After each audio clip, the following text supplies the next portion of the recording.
That's the right one. Alright. So hello, welcome back to more Samus Returns.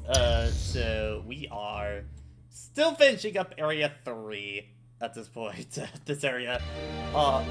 Playing this game, man, I think this area is just a little big for its own good. I'm not gonna lie.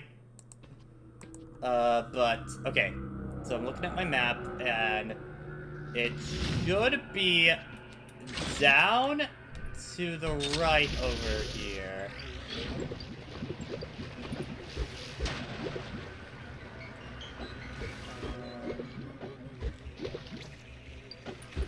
Okay, yeah, grapple beam.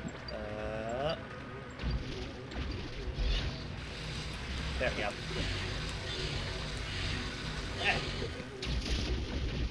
Oh, right. It still says, I forgot to switch that. Thank you for reminding me on that. Hold up. Yeah, because I was doing other stuff before getting, stream set up. Thank you for reminding me on that, Brandon.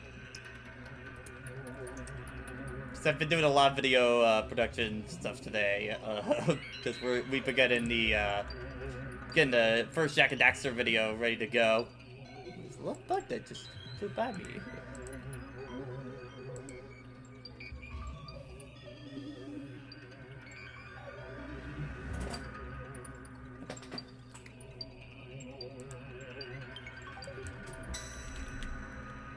Session 3.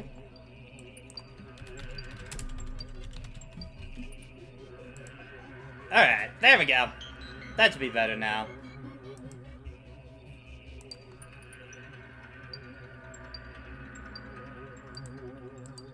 Okay. So, according to the map, we should be getting into... Oh, actually, hold on. This is the name of a recharge station. Let me visit that real fast.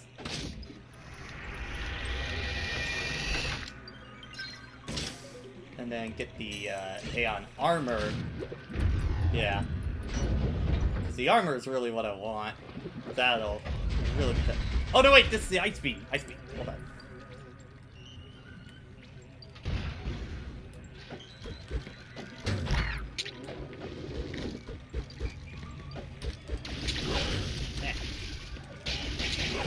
Yeah.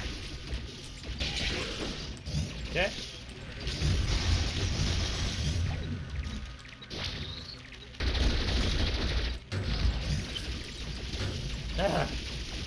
Hello.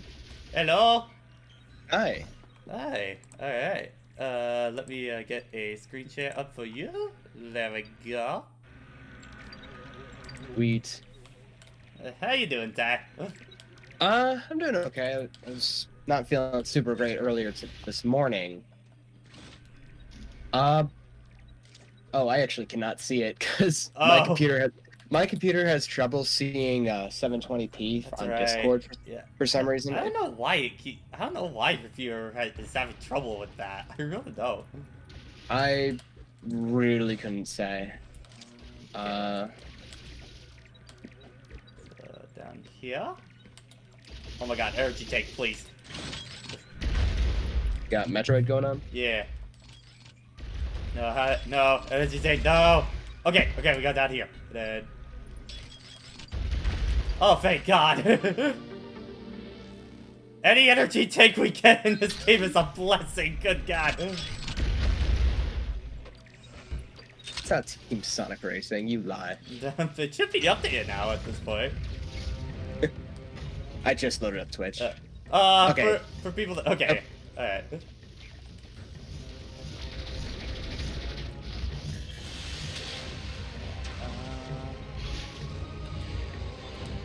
Wow. Oh, that was a low one. Okay,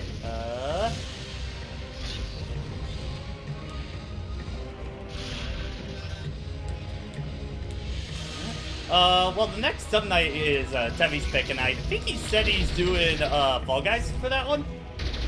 And I think Fall Guys is now cross-platform, so... my next sub night is probably going to be Puyo Puyo Tetris 2, most likely, though. That's a good pick. Yeah, because I think it's on sale right now for like 20 bucks on Switch, so... What's what's the significant difference between that and Puyo Puyo 1? I don't know. I just know it's the most, the newest version, so... I don't know what's significantly different about it. I didn't end up picking up the original at all, so I figured, might as well get 2 on that. I got the original, but I didn't really do anything past what we played in the demo. Fair.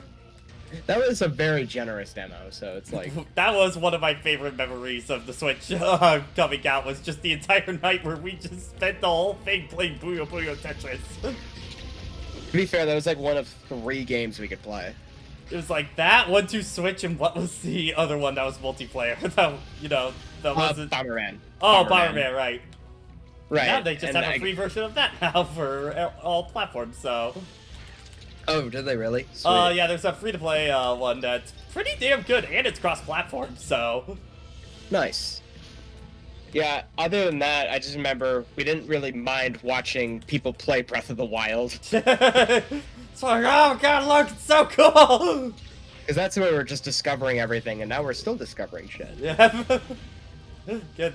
Very few games I feel like have the same crackhead energy as Breath of the Wild, and I'm living for it. I cannot wait for the sequel. I hope it has, or I hope it maintains that same, like, sense of discovery and crackhead, like, what's going on. Roxas, at some point. I do need to do a big upload spree of stuff from Twitch and the like.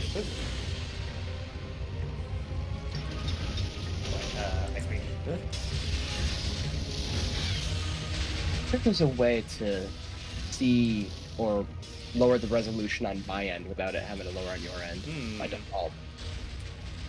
I'm not familiar with the Discord settings. It used to be we could do 480p just fine in that kind of deal, but it seems like a little while ago they removed that option. They did it to spite me. Yeah.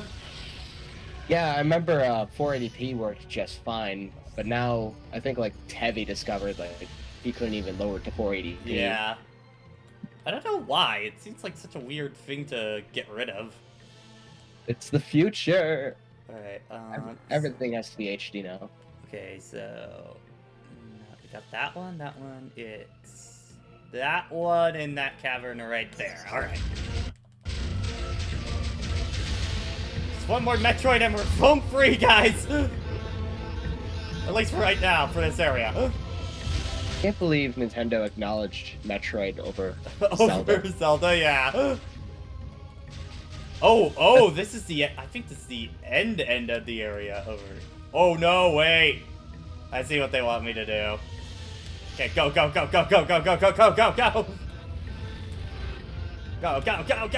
Fuck. Yeah, I don't think I'm making it out that way. I think we're going the long way around on that. Okay, at least the Metroid's dead, so I don't have to worry about that.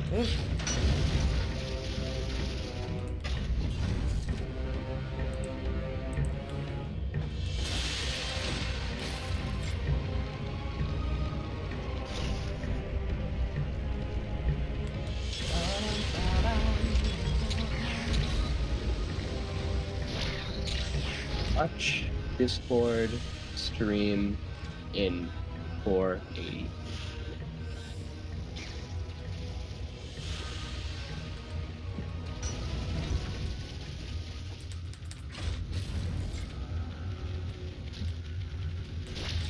And no one agrees with me because there's no comments. Great.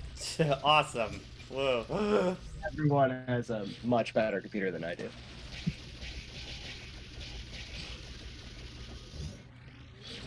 Alright, okay, so my heal station is over here.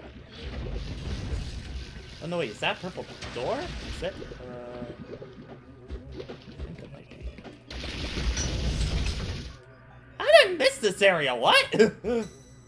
Actually, Brandon, that's a good idea. I could probably just load it up on my phone. And oh, yeah, true. Better. Yeah, then let me get that back on. Okay. Oh, no, wait. Oh, no, wait. I think because then it counts you as, like, 2 different it doesn't count you as two different things. So no, I'd have to get off of my computer and then get back on my phone, which I could totally do. I just have to find my. Oh wait, no, I could just use Bluetooth. Wait, no, did we run into an issue with this before? I'm trying to remember. Because I've used my headphones that came with my phone because it uses a USB-C port. Because every phone nowadays doesn't have headphone jacks. Yeah. So I've never tried Bluetooth, and that might have worked. I'll give it a try. Oh yeah, I forgot. We got named the Metroid. Yeah, so we had Jose I saw last time for one. What's this one? Suda? Okay. Suda? Is something like that? Soda? Suda? Yeah, Pop. Suda. We'll call him Pop. Pop, yeah. Pop the Metroid, alright. I can get down with it. Alright, give me 1 second. I'm gonna get on my phone. Pop.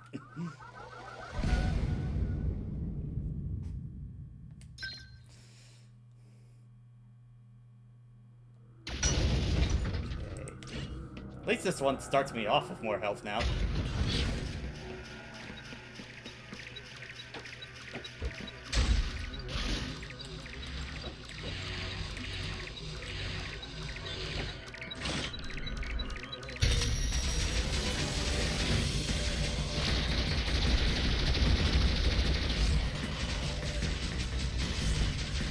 Can you hear me?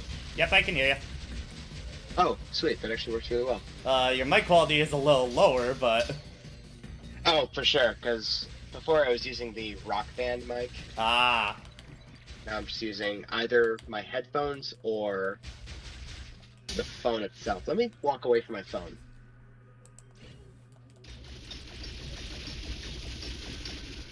Can you hear me? Yep. I can hear you fine. How about now? Yep, can hear you. Okay, so it's definitely the headphones then. Okay. Because I was like a good couple meters away from my phone. Interesting. Let me see if I can do it from my phone itself while still wearing the headphones. Although, I guess this works.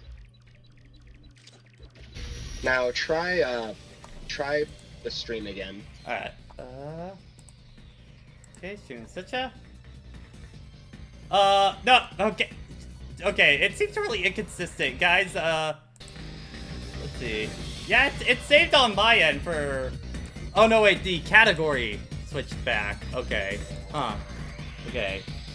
Metroid... Samus... Okay. There we go. That should be better now. Alright, yeah, now I see. Awesome. Now I see the game. Awesome! Sweet. I do have to go though. Ah, of course! But now I can see it, which is Up, good for the bitches. future. Hey! Hello. I'm in my new place. You caught me right on my way out. Ah. Alright, I'll see you around. Yeah, Bye. How you doing, Pat? I'm doing alright. Now get back up. Alright, then. Back up we go. Doing alright. That's one thing I did find annoying. That was one thing I did. If I did have a complaint, is that there were Metroids that ran away. Yeah. By the way, could you check? I think it's not coming. I think it's coming through your webcam or something like that. Your audio right now. It is. I'm backing everything. Ah, okay, okay. Friendly reminder, it just. Yeah, I know. I just thought you would get your headset out by this. But okay. I mean, I could go see if I can. Am I in my bedroom? Oh yeah, you probably just worked the other kind. Sorry about that. I can't hear it at all. Oh, you can't hear them? Okay. No, I can't. Oh, okay. Cannot. Well, that's our last Metroid for Area 3, so we can finally move on, thank God. Yeah, Area 3's probably been the low point for me so far. I think this area's just a little too big for its own good. Yeah, I can see that. Also, because we haven't, I don't think I mentioned it yet, but happy 35th anniversary today, Metroid. Yes, yes, yes. Go. Oh, did you see the teaser? Ah! Ah! Can it be October yet? Please! Please! Well, I mean, maybe not October too quickly. I'm still going through Neo Tweewee. I'm in the middle of week 2, and I'm very much enjoying that. But I'm just like, I'm juggling that, and I'm packing. I think, what was it, Triforce, I think, just powered through main story, like, all in, like, a week for that. Everybody in the sub-call was just going, like, excuse me, what? Like... Well, I've gotten to the first excuse me what moment. I think the first major excuse me what moment, which is like. Give me my Aeon. Thank you. But yeah, from that teaser, from the teaser, I love seeing all the Metroid Fusion stuff like redone, that kind of thing. That made me very happy. Yeah. Then we. And absolutely, like, that, just full on, that's the Choso stuff they talk about in this game. So, I'm very excited. I'm just like, what is it going to lead to? What's gonna happen? I have so many questions that I want to Well, I think, they've gone on record saying that, Dread is going to be, like, the last game of this kind of, as they're calling it, saga of Metroid. Yeah. Yeah, for basically, the Baby Metroid saga, if we want to call it that. The Baby Metroid saga. The baby. Noticeably, they didn't even bring up Other M. Thank you. Well, I think just because Other M was a while ago in the timeline now, so Fusion's so much more. No, when you read through the Nintendo, the Metroid Dread update logs and everything. Well, I think probably because they're keeping it just to the 2 Super and Fusion. They didn't say anything about Other M. I think.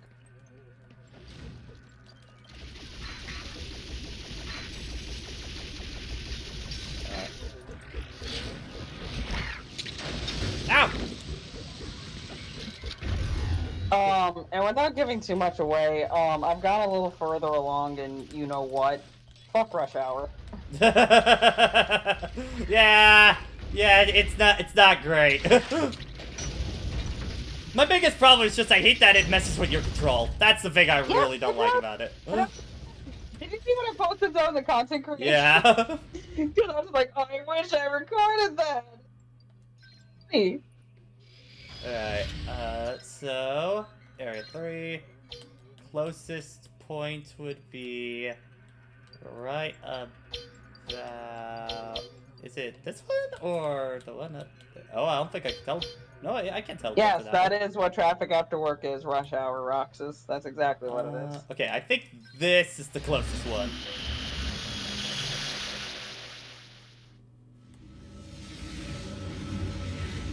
You guys will find out what we're talking about soon enough. It's a special surprise that we will use for later.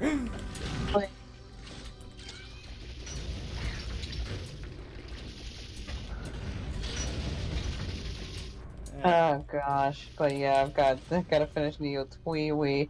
I'm waiting for Blaster Master 03 because I got the physical special edition, so I'm just gonna wait instead. So it's like no point in downloading it and then playing it again. You should be like me and Tyler were joking. I think a while ago when Limited Run announced that they did the Pirates Curse PS5 version, and me and Tyler just had this moment where we were just kind of looking at each other, just like, not again. No. Don't purchase again. Not again.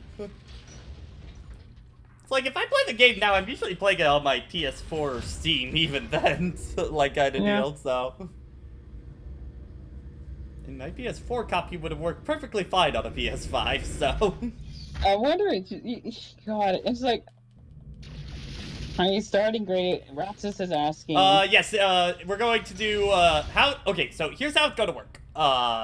Is that Metroid is going to be both today and tomorrow, and then DGS is going to be, Friday and Saturday next week, and that's going to be, like, the main game kind of deal, and then for Samus Returns, I'm going to be playing this any kind of spare nights, that I have afterwards, because I want to, I'm gonna make Great Ace Attorney the biggest priority kind of deal, because everybody else is playing it right now, and I don't want to get spoiled on anything, so yeah. Well, I hope you have a good time.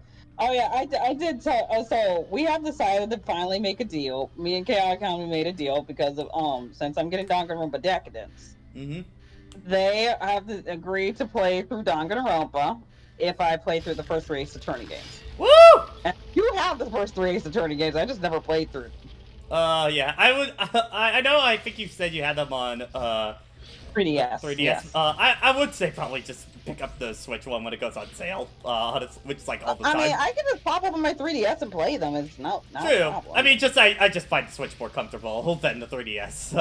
That's fair. Plus, I think in terms of the collection, I think it just the art was redone again for the HD collections. Because the 3DS one uses the iPhone art, and I don't like that one as much. The newer HD collections, the one that's on all the modern systems, that one looks a lot better in my eyes. It's like, like nothing beats the original DS art kind of deal, but I think that one's totally acceptable for that. Yeah, no, just like in return, I was just like, okay, deal's a deal. Yeah, I play one, you play the other. And so. hopefully, we end up getting a second collect, because I think the same thing that had the Great Ace Attorney leaks from the big Capcom Mega Leak a while back did say that like they're planning on making a Ace Attorney 7 at some point. So I'm thinking. Well, I don't know. People have been mixed on Ace Attorneys 5 and 6. Well, no. So. Well, the big thing was those were written by a different team. Oh. And that's the leader of that team has left Capcom, I think, 2 years ago. So it's pretty much considered that Shu Takumi would take back over at this point, though. I don't know what he's going to do with the mainline series at this point, because he hasn't had much involved. I feel like he would just kind of start it from scratch, because any idea that he had from Apollo Justice was pretty much dropped, which honestly is a good thing in my opinion. But because the things are there's that, and then there's also from the Capcom survey for like when the game came out, that was basically asking if there was a Great Ace Attorney continuation, would you purchase it, kind of deal. So, I'm sure there's probably an overwhelming yes. Yeah. On that. It's just kind of interesting considering this used to go from like the worst selling Ace Attorney by far to I think it's on record for doing really damn well right now, so. Well, like I said, I will, depending on how I feel about the first 3, about the Ace Attorney, like I said, the reason why, like I said, Chaotic Content and I are willing to trade because it's 3 games for 3 games, yeah. So. The only thing I would say, I know Chaotic Content is probably going to say this as well, like, there's the 5th case in the original Ace Attorney, Rise from the Ashes, it's called. That was a case that they basically added into the DS version of the game to give, like, Japanese players an incentive to buy it. The thing about that case, it's as long as the game itself. Like, it's basically the other half of the game, and you don't need to play that case in context of the trilogy. I would recommend it before you play Apollo Justice kind of deal. But just because, like, it's so long, you might want to skip that one for right now, because it doesn't have anything no ties with the original trilogy at all. Okay, so. let me ask, about how long is the first Ace Attorney? About 12 hours, I want to say. Case 5 is 12 hours? Oh, I mean, it's not even close to being the longest case in the series, ironically. Mostly, that's when we get to 3DS era, because cases in 3DS era get long. Let me just put a note. I thought the final chapter in V3 was long, and you remember how long that took. Oh, come on. Yeah, I know that one's kind of ish long, but, like, honestly, that's kind of enough in comparison to some Ace Attorney cases. Oh, Some God. a little too long. Like, I hear DGS2, Case 3 is the longest case in the franchise, but thankfully a lot of people say that's one of the best cases in that game. It's just that you gotta. Oh wow! I was about to say, I also heard like Danganronpa, Ace Attorney suffers from Case 3 being the worst case every time.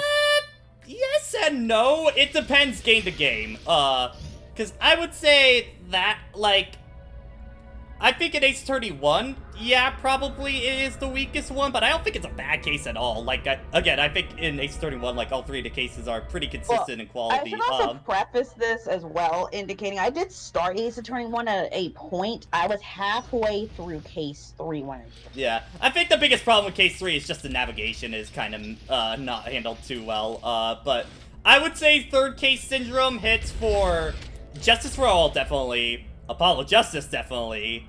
Not so much DGS. Dual Destinies, actually, Case 3 is probably, like, the best, case in this main game for that. And then I like, Spirit of Justice. So, really, only Ace Attorney gets hit by it in 2 games, honestly. It's more of a Danganronpa thing, I would say, than Ace Attorney. Okay.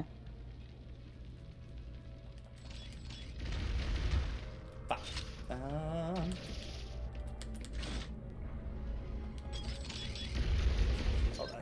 Let me pull up that map. How's this area? Yeah, so like I said, at least for cases 1 and 2, I already know everything that happens. Like case 1 was your tutorial, just getting used to everything. Yeah. Case 2, yeah, and like I said, I already know like how Mia got, you know, offed and who was the culprit, okay. blah blah blah. Okay, where the hell am I? Oh my gosh, have I already explored?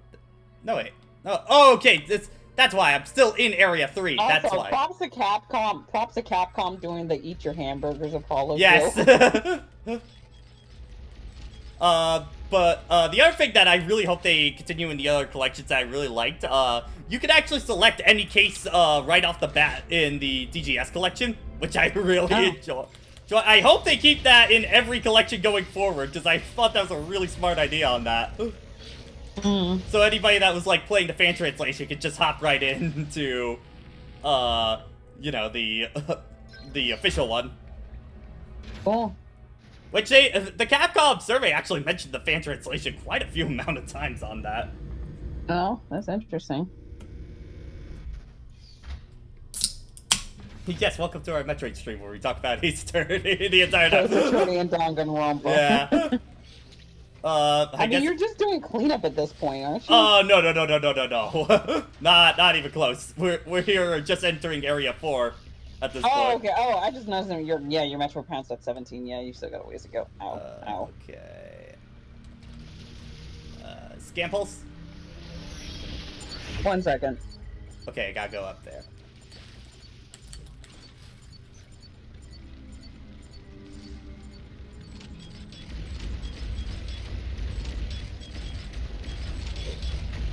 Yeah, I was just like, oh, what to talk about?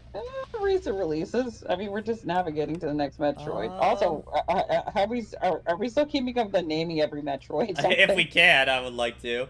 Okay. Let's see. I'm trying to figure out where the hell are we on this map right now. Is V3's board game more of as big of extra content as Ace Attorney's Rise of the Well, I mean, here's the thing: is that that's just an entire separate mode RPG, all of that, so it could get really long. Yeah, and it didn't, and it did not have any right to be as big as it needed to be, but it was. Rise from the Ashes was literally just an extra case, you know, kind of deal. Yeah, it's just a really long case. V3's board game is just a completely new mode that did not need to be as robust as it was, and it's so fucking robust as it was. It's becoming its own fucking game. But yeah, I do already have my little thing written for as like pretty much ready to go for when I do the V3 review kind of deal. It's mainly I'm just talking about it in a paragraph so I can save myself a whole video with. I'm just like, I'm gonna just say. Right well, it's mostly now, because like I think that game only has relevancy to Danganronpa fans kind of deal. So like I yeah, don't feel but they're like basically saying at the same time, it's just like. Yeah. Just like, did you like the board game from V3? Well, that's more of that. So, yeah. Yeah. Save myself a whole video by doing that. Rox's Danganronpa was not coming to Switch until December. Yeah, not till December. I'm using the Steam versions to do my reviews, mostly because they're the same game. It's just the Anniversary Collection is just the same game ported again. So, you know. Just yeah, with just, quality, with, your typical quality of life and translation. Well, I think Anniversary, though, for 1 and 2, I think is, like, literally identical on the iPhone and stuff like that. I don't think there's anything added into them. I think it's literally just a new name. It's like, oh, look, fancy. Yeah, but V3, I know there was a lot of quality of life improvements on it, so. What did they change for V3 for the quality of life stuff? I think, loading was one of them. I think load sections, and I think, like, overall movement on the field was actually one of the other things that they improved as well. To be fair, I played it on Steam, so I didn't notice any load times or anything like that, so. I mean, I did. I had it on PS4, so. Yeah. So, I mean, just my perspective might be a little skewed on that, so, you know. Yeah, understandable. Why do we keep thinking? Because Metroid Dread's coming out. Everything's coming out in October. October or is so stacked this year, man. Yeah, Mario Party, Monkey Ball, Metroid. Yeah. It's all M's. I can't wait. I can't wait. Yeah, I've also been, just so I can have the full collection, I've been looking for a physical copy of Ultra Despair Girls. Like, good luck trying to find one, though. Yeah. I gotta say the spoiler video for DR1 has been probably one of my favorite ones to write, because I've been able to be a lot more jokey in pair than normal kind of deal, so... I just wrote the Case 3 section today, so... Oh no, I can't wait to see what you say about that. There's a few things I haven't, and I just remember it's like, until the blah blah blah person is proven completely innocent, said 5 minutes into the trial, throwing the killer's entire strategy off. Why do I feel like this trial's about to get really dumb, kind of deal? Yeah, it is basically that. God, Trial 3 is really here's the dumb. thing. I feel like, like I said, this trial's about to be really dumb. I still feel like probably, honestly, V3's Case 3 was probably the most egregious that this is getting really dumb. I mean, like, okay, I don't think Case V3's was bad until the motive kind of deal, and then the case makes actually no sense at that point. I think before that it was like, it's alright, like...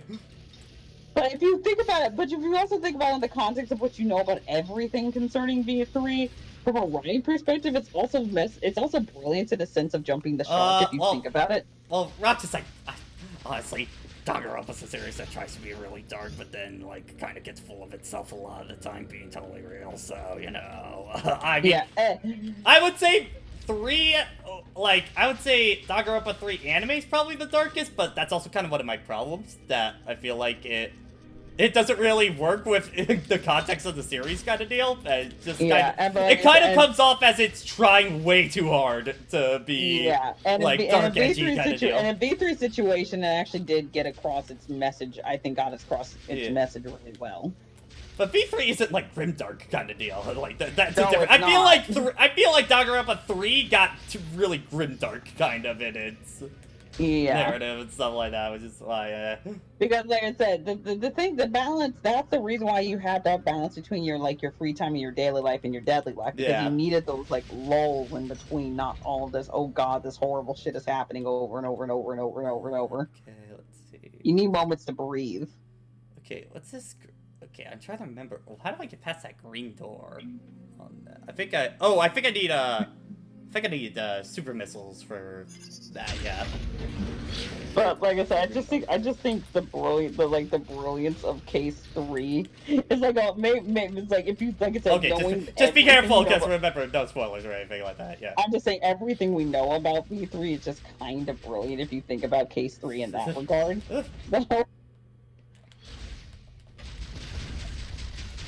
Okay, can't go into the purple drink over here, so...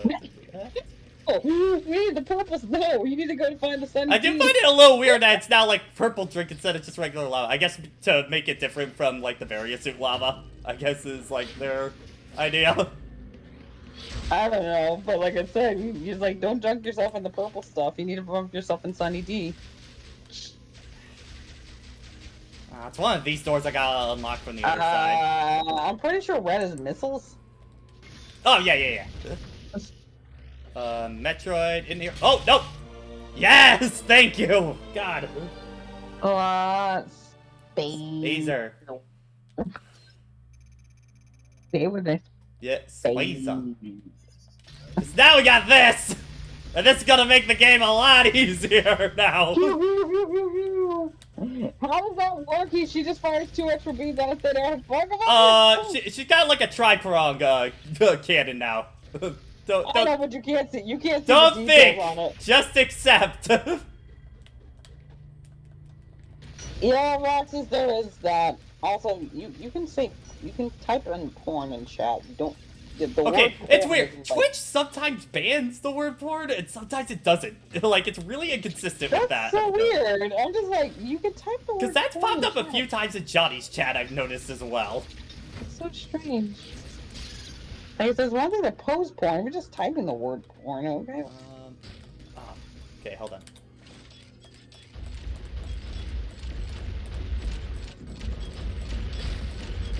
Don't.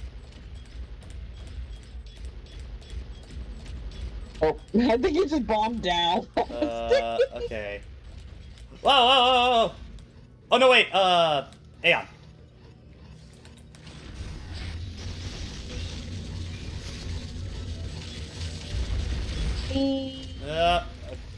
No.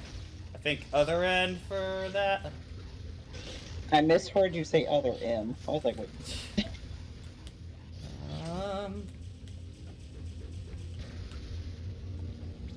How does one even use Samus's bombs in Smash Brothers? You don't. Most people don't. You kind of just, well, I remember, Fatty, the like, best Samus in our area when I was, attending, college. What he would always use them for is, he would basically put it right on the ledge to force you into an option and then cover you from there, sort of deal, was how he always used bombs. Oh, fuck. Oh, no, wait, I see it. I see what I gotta do.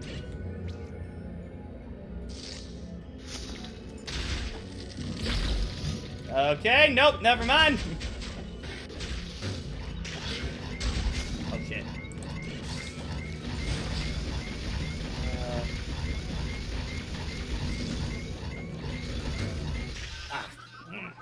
Okay. I think from that one... No, I can't bomb jump up there. I did not need to see that. I'm now very, very disturbed. What's fun? Okay, so Proton John has been doing, I guess the best way of saying it, a very avant-garde Let's Play of Donkey Kong Country. Oh, yeah, I remember you talking about that.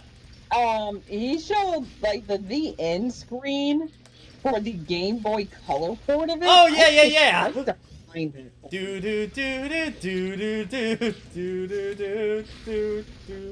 See, that's the version of actually Donkey Kong Country I know the most, honestly, is the Game Boy Color one. Yeah, this is... Hold on. I have to open this image. I have to show you guys this image because it is just disturbing. This is like the end screen after you beat the game. Just, it's so fucking disturbing. Okay, can you put it in, It's in chat. It's in Twitch chat. I'll put it in general as well. Yeah, put it in... Oh, excuse me. Oh! Okay, that one I never saw on that one. Because I only know the game over... I never actually beat that version on Donkey Kong Country. Because I always kept dying because there's a lot of screen crunch on that version. Yeah, that was a thing. Yeah, that's cursed. That image is cursed. And then somebody drew some nightmare fuel inducing. I'll just scroll back up and show it for you guys on Twitter. So yeah.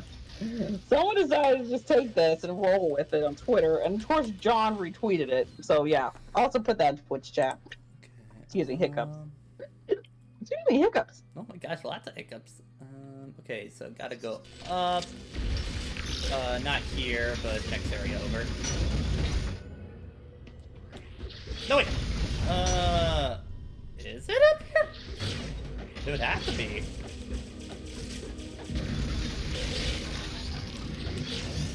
Hold on, I'm gonna mute and hold my breath. Give me a sec.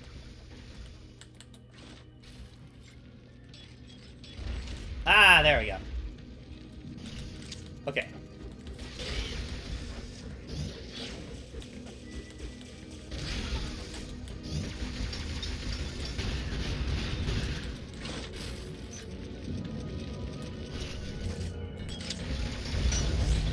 There we go.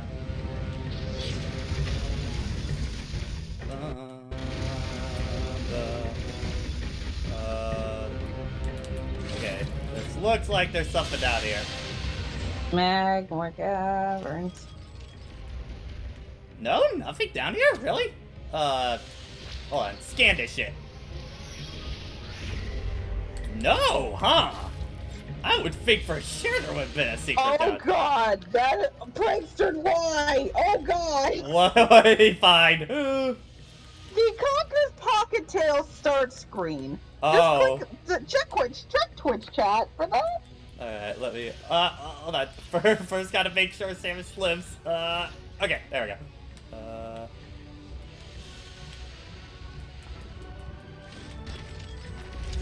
Okay, let me check this out. For Conker's Pocket Tails, not bad for. Oh God! Yeah, that's disturbing. Wow, these edibles ain't shit. You've seen some shit before, bad Furby. No, I just imagine. I more imagine Conker just like, well, these edibles ain't shit. Oh. Oh, wow, these edibles ain't shit. There you go. Yeah, there you go. You can do a much better Conker than me, so. I don't know if I'm exactly proud of that little part. Anyone see Barry? Any context into the buttons? Clever. Oh, thank God I don't have to use Aeon against that group of enemies anymore. Hallelujah. Yeah. Okay. Yeah. Also, if you guys want an update on Warbot's addiction to 14, he's now into Shadowbringers at this point, so. Oh, Jesus Christ. I'm still working my way through 2.x. Same here, so, you know. I haven't played 14 in a hot bit, so I should log back in at some point. Well, the Make It Rain campaign's going on if you want to get some more GP in the Gold Saucer. Because there's a, excuse me, 1.5 times multiplier. It's just, like, I've kind of lost a little bit of motivation of the 2.x stuff just because it's kind of going on for a long time. And I really want to get to Heaven's Sword because I hear nothing but amazing things about Heaven's Sword. I know, we actually want to get to the meme that is a Yeah, I want to get to the part that everybody memes about. I think I have like the final, like, I want to say 12 or so, like, missions in Heaven and 2.x. Like, what was the last thing you were doing, Pat? Do you remember? I know we moved to the base of operations kind of deal. Okay, yeah. I don't remember what else we did right now, because I think it's mostly just been doing some dungeon crawls. Has kind of been the thing right now. Yeah. How much are you gonna play until the Moonbase Alpha DLC comes out? I don't know, because I've also been in a very heavy video high at the past few weeks of just cranking out work, so. John Madden. There's a Metroid in here somewhere. Yep. Alright, what do I name this guy? Simon. I was gonna say Jerry. I think we have a Jerry Metroid at one point. Okay. Ramon! Ramon the Metroid! Yes, Ramon, there you go. Ramon!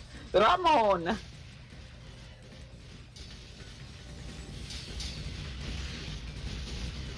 Come on. Wait, did you finish Crystal Tower yet? Not the entire thing. I think I finished 2 sections of it. This is a 3-part thing. There's 2. Yeah. I haven't played 14 in about like 2 months. Yes, I know I pay for the subscription now, but you know. Game of the world. Yeah. Like I said, you're just trying to juggle life, and you're on a roll with your videos, so. Yeah. Cause I almost have. Once I've recorded DR1 in its entirety, then I've recorded all the footage I need for this year. So. Okay, because where are you on Sonic right now? Well, Sonic's is done. Oh, right. Yeah.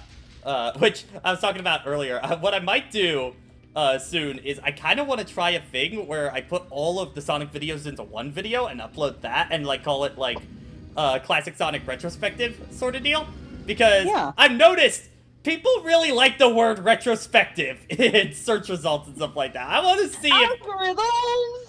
to see if that actually increases the view count and stuff like that. Yeah, so that'd be a good experiment. Go for it. Yeah. And if that does well, I'll do it with Jack and Daxter as well when I finish all 6 videos for that.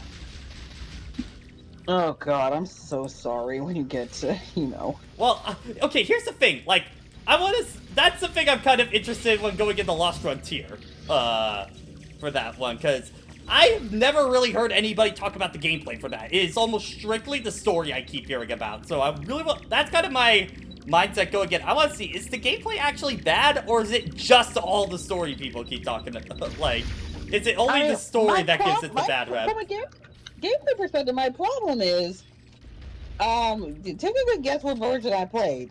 You know, the version I should have been playing. Yeah, the PS2 one, yeah.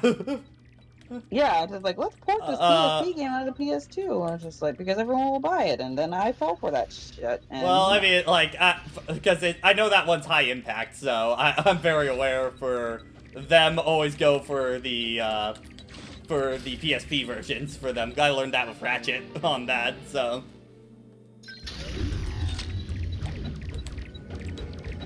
But the what I'm really curious about is Daxter for that, because I've just heard nothing on that game whatsoever, good, bad, or anything, so I'm going into that one totally blind, other than, like, knowing just that the basic idea, like, that, you know, it's just taking place during the time between the beginning of Jak 2.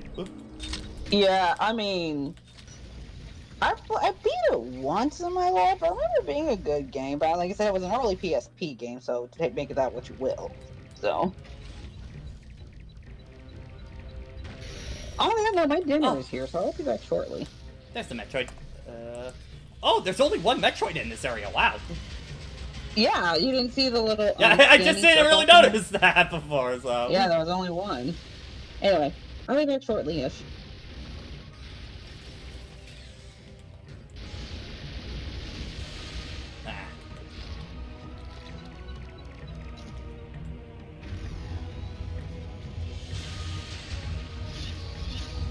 Woo! Oh, shots! Now, where did the Metroid go?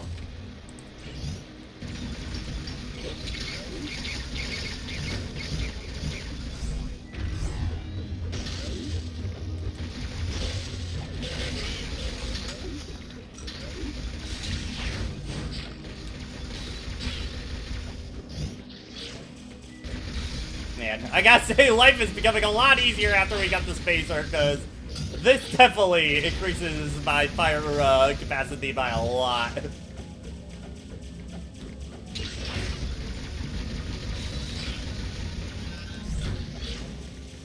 Health still can be a little higher.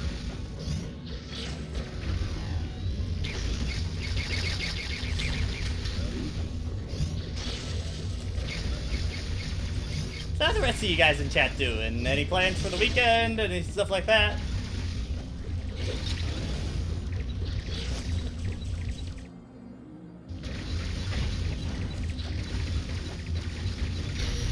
There it is.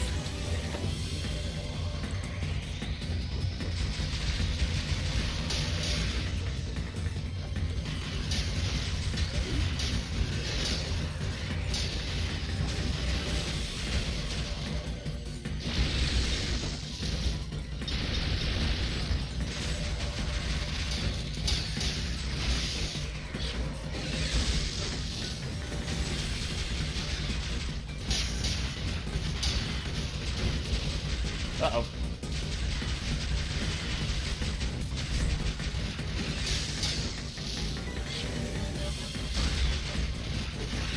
There we go.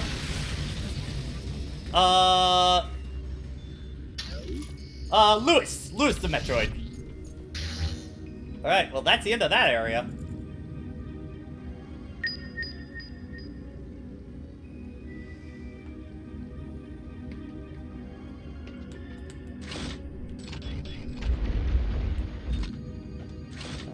Scan? Oh, I don't have enough.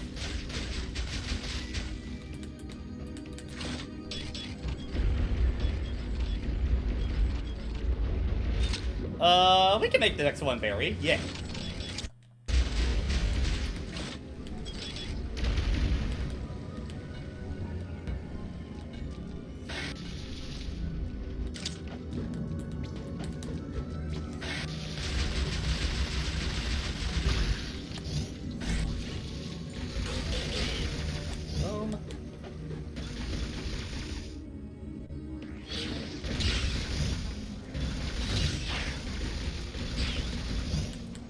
Wish I would get a little wish I could use the Aeon instead of the shield to just heal up health at points.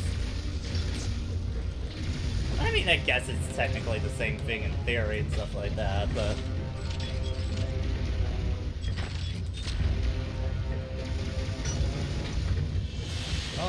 Ba, ba, ba, ba, ba, ba, ba, ba.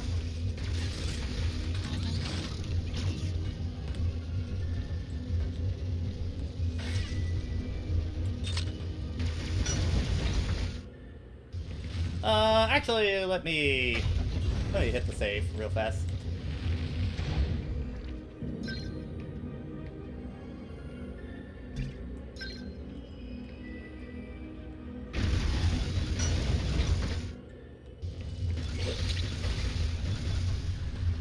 Look forward. Honestly, I kind of keep forgetting Colors Ultimate is happening next month.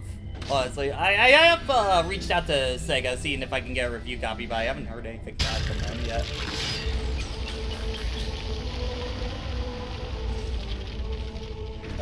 Moving on. Oh no, wait. Wait, this purple drink is it? Okay, all right.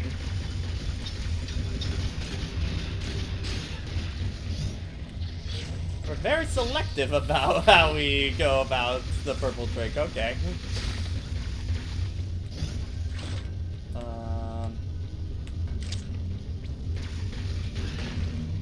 Ah, Super Metroid. Ah, da, da, da.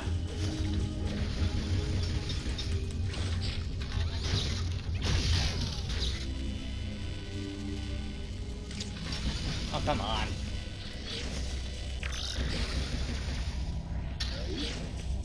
Go away.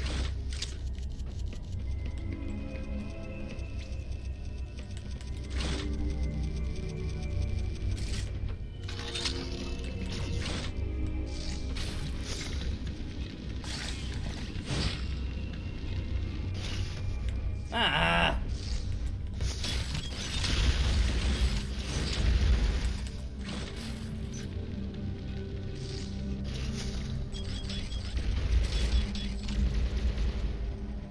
Okay, I think I do have to go down here. Yeah, okay. Use the same strat. Now.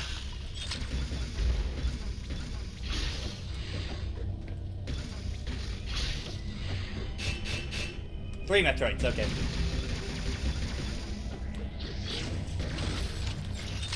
Wait, how about... Yeah, there we go. Oh! Oh, my beautiful!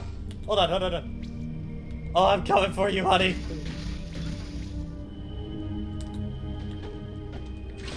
Yeah, 3 Metroids today, yeah. No. I look. Okay, hold on. Yeah. Get that one.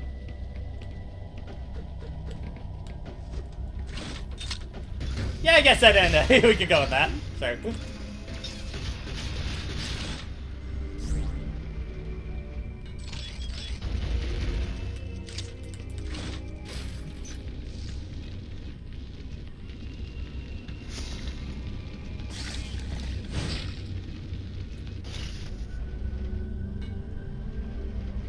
Ah!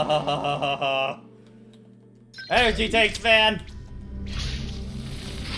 God's gift to Metroid.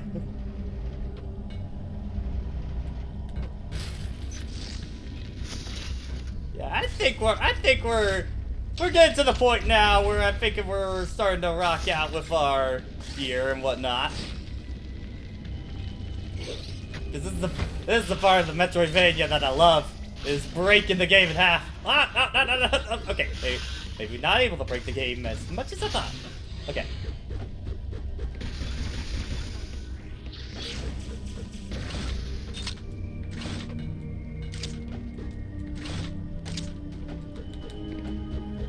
Okay, anything back here? Nope. Alright. Going up.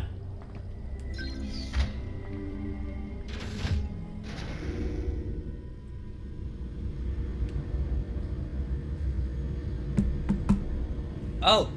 Oh, I just noticed something really ugly on this screen. Hold on. Because I just noticed this going on here.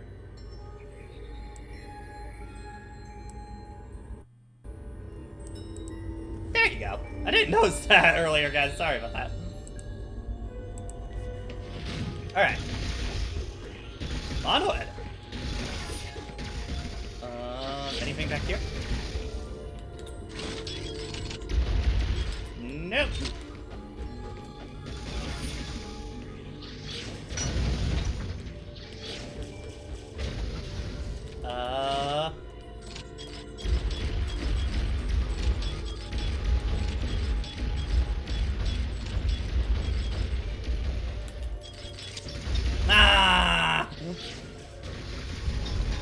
I was really hoping. Oh.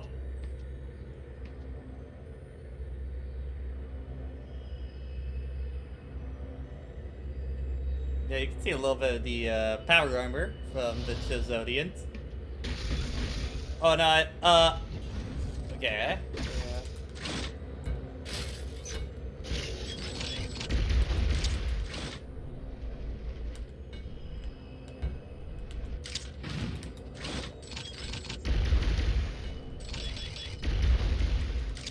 Okay.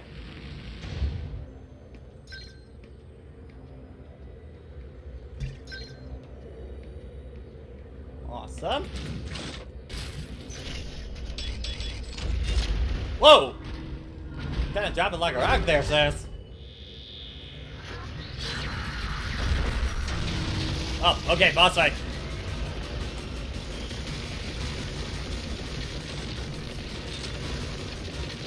Go, go, go, go, go, go, go, go, go, go, go, go.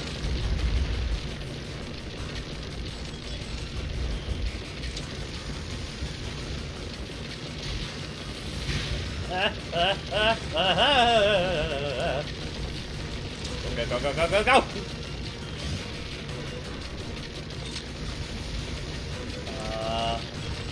Whoa! Okay. Alright. Little chase sequence right there.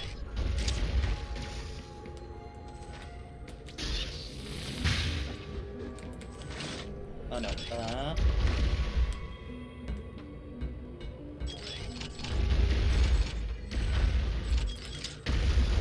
Is it up here? There we go. Ah! Go, go, go, go, go! Oh, that's an AR reserve. Fuck! Oh, I don't think you can get it right now. That looks impossible, yeah.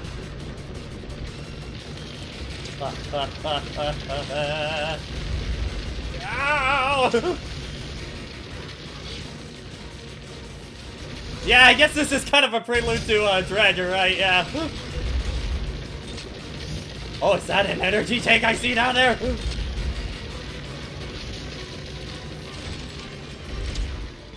That was an energy tank. I want it. I want it, I want it, I want it.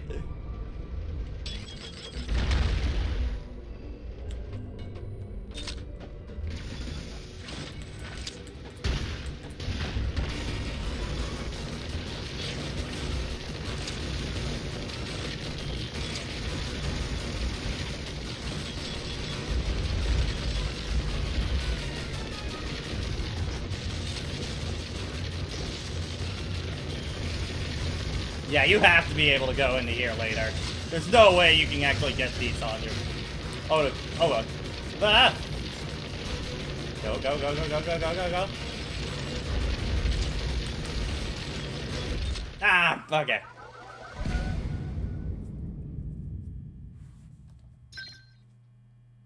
This probably starts you right at the beginning of the section, I would assume. Yeah, okay. Can I go into this one up here? Nah, okay.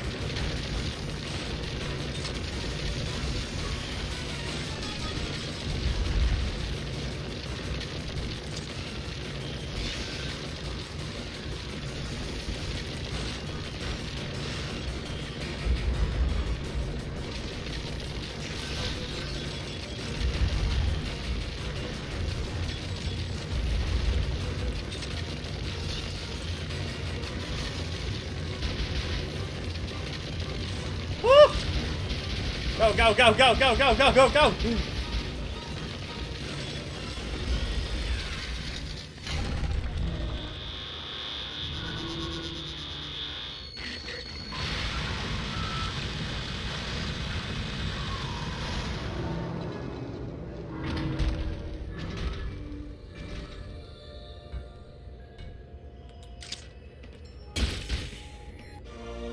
Ah, yes, space jump.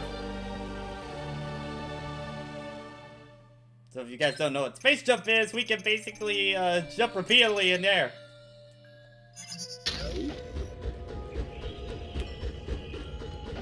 So a lot more just opened up to us at this point.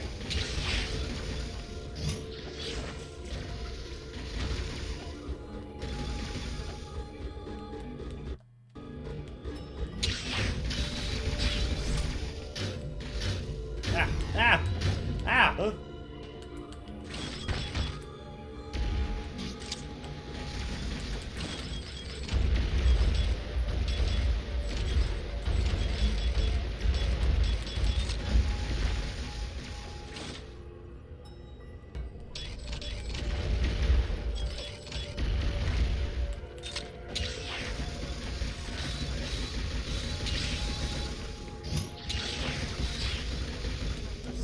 No, this isn't Super Metroid wall jump. Samus has always Samus has had this ability since Super Metroid. But it isn't the wall jump. The wall jump is a completely different skill.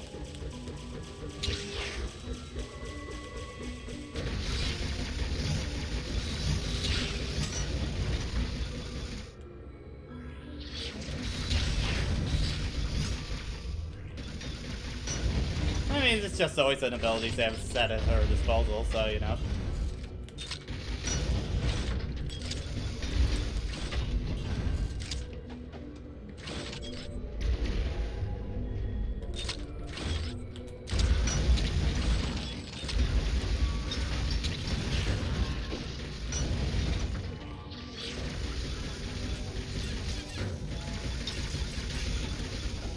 Yep, happy 35th Metroid!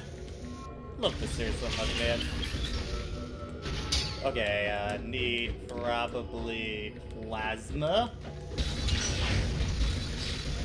No, I need super missile to get through there, that's what I need. Which I'm going to assume we get pretty soon at this point.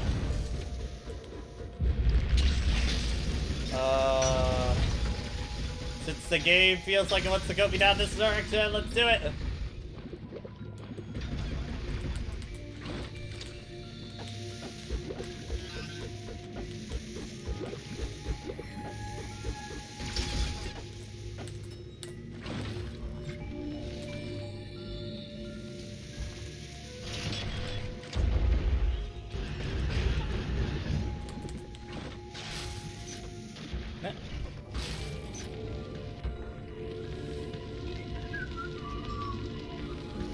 Boom!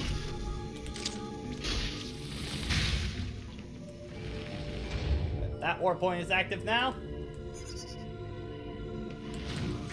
Yeah, it is a birthday. It is a birthday of Samus Aran and the Metroids.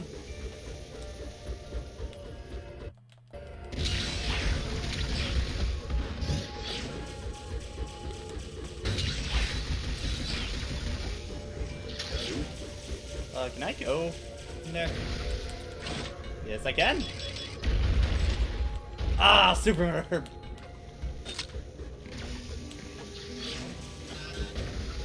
Health, please. Yeah, now we got enough E-tanks where I think we're not going to be dying nearly as much now. Hey,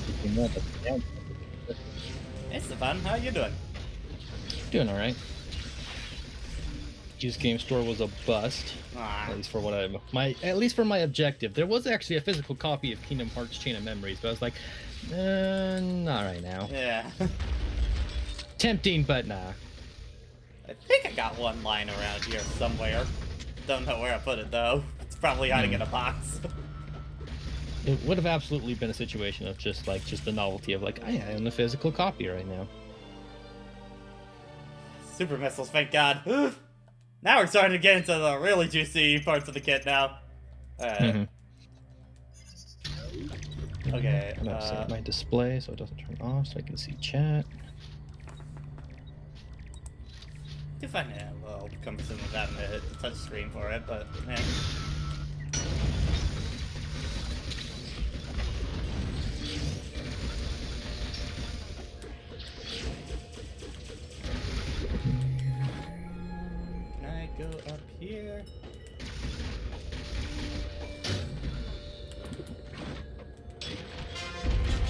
you.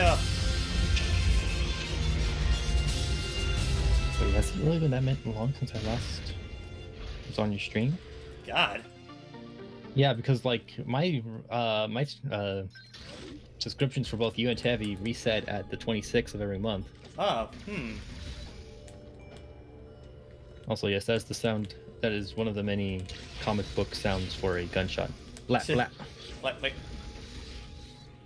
I couldn't think of anything creative or relevant, so I was just like, well, we're shooting guns. Blah,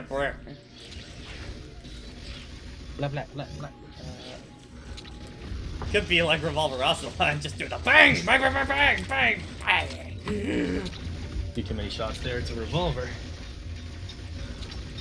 It's got to have 6 shots, otherwise, what's the point? Also, that's probably one of the lamer things.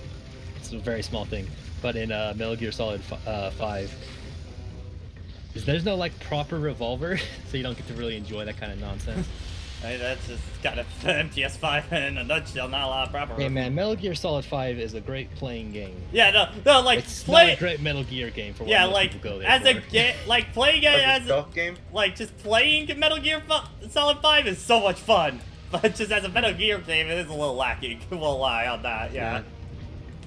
They hated him because they spoke the truth. I I this think has the an bigger action stealth problem game. with the game actually, well, yeah. I think the bigger problem with it actually is because it has the mission structure, but also it heavily emphasizes on recruiting new allies to your numbers. Yeah. You don't want to use all your kit. True, yeah. Because especially if you ever want to use like or your lethal weapons. Well, hey, you just shot up this guy, and now you want to recruit him. Well, now he's injured, so your numbers are going to be worse. Yeah. Oh damn. No, go ahead, Warwalk. It's a good sandbox, but it's a very incomplete experience. Oh yeah, no, it's very obvious that there is so much that didn't get done. Mhm. Even Right. outside of watching the final cutscenes online that has 30% complete in the corner at all times. Just the story feels so disconnected from everything and just not satisfying in any way. Feels like it was building to something that it didn't get to really complete. Yeah, it's like, I enjoyed my time playing it. I never really want to play this again. Yeah, it's one of those kind of situations. And so, there's like a ton of tools to play with, but Like I've been doing my first like proper play because like I watched the Let's Play way back before I owned my PS4, and while I could have got it on PS3 or Xbox, I was like, do I want to play it on last gen? It's the Breath of the Wild situation. It's just like, Yeah. I want to buy it for my Wii U because I good. know as soon as I get the Switch version, I'm never touching that one again. So like I knew all the story beats and all the reveals, but like getting to actually play the game proper is like, yeah, no, it's fun. I do think repeat this mission but on a harder difficulty isn't great. That's definitely like that's also another evident of we didn't have time to do all the missions we wanted. Well, I think that's especially because Act 2 doesn't really change the scenario or anything like that for doing the mission again, kind of deal. Just do it again. We need to pad this game out because Konami. Yeah, and like it's not necessarily a bad idea because having the harder difficulties on in Ground Zeroes was pretty great. Yeah. Like just having something that's just more blatantly like, no, enemies are gonna see you better, and you don't have all your cheat options. Like I But think also, I just don't like that it's not the a story right reward required for kind of anything. deal is the big thing. Yeah. Like it should just be like it wasn't Ground Zeroes, and it's just like, all right, do you want this on a harder difficulty? Yes. Press triangle, go into the mission. Yeah. But when it's just like you're here as the end, and here's a mission you've done before. same side objectives and everything too. Like it's not even interesting in that way. Yeah.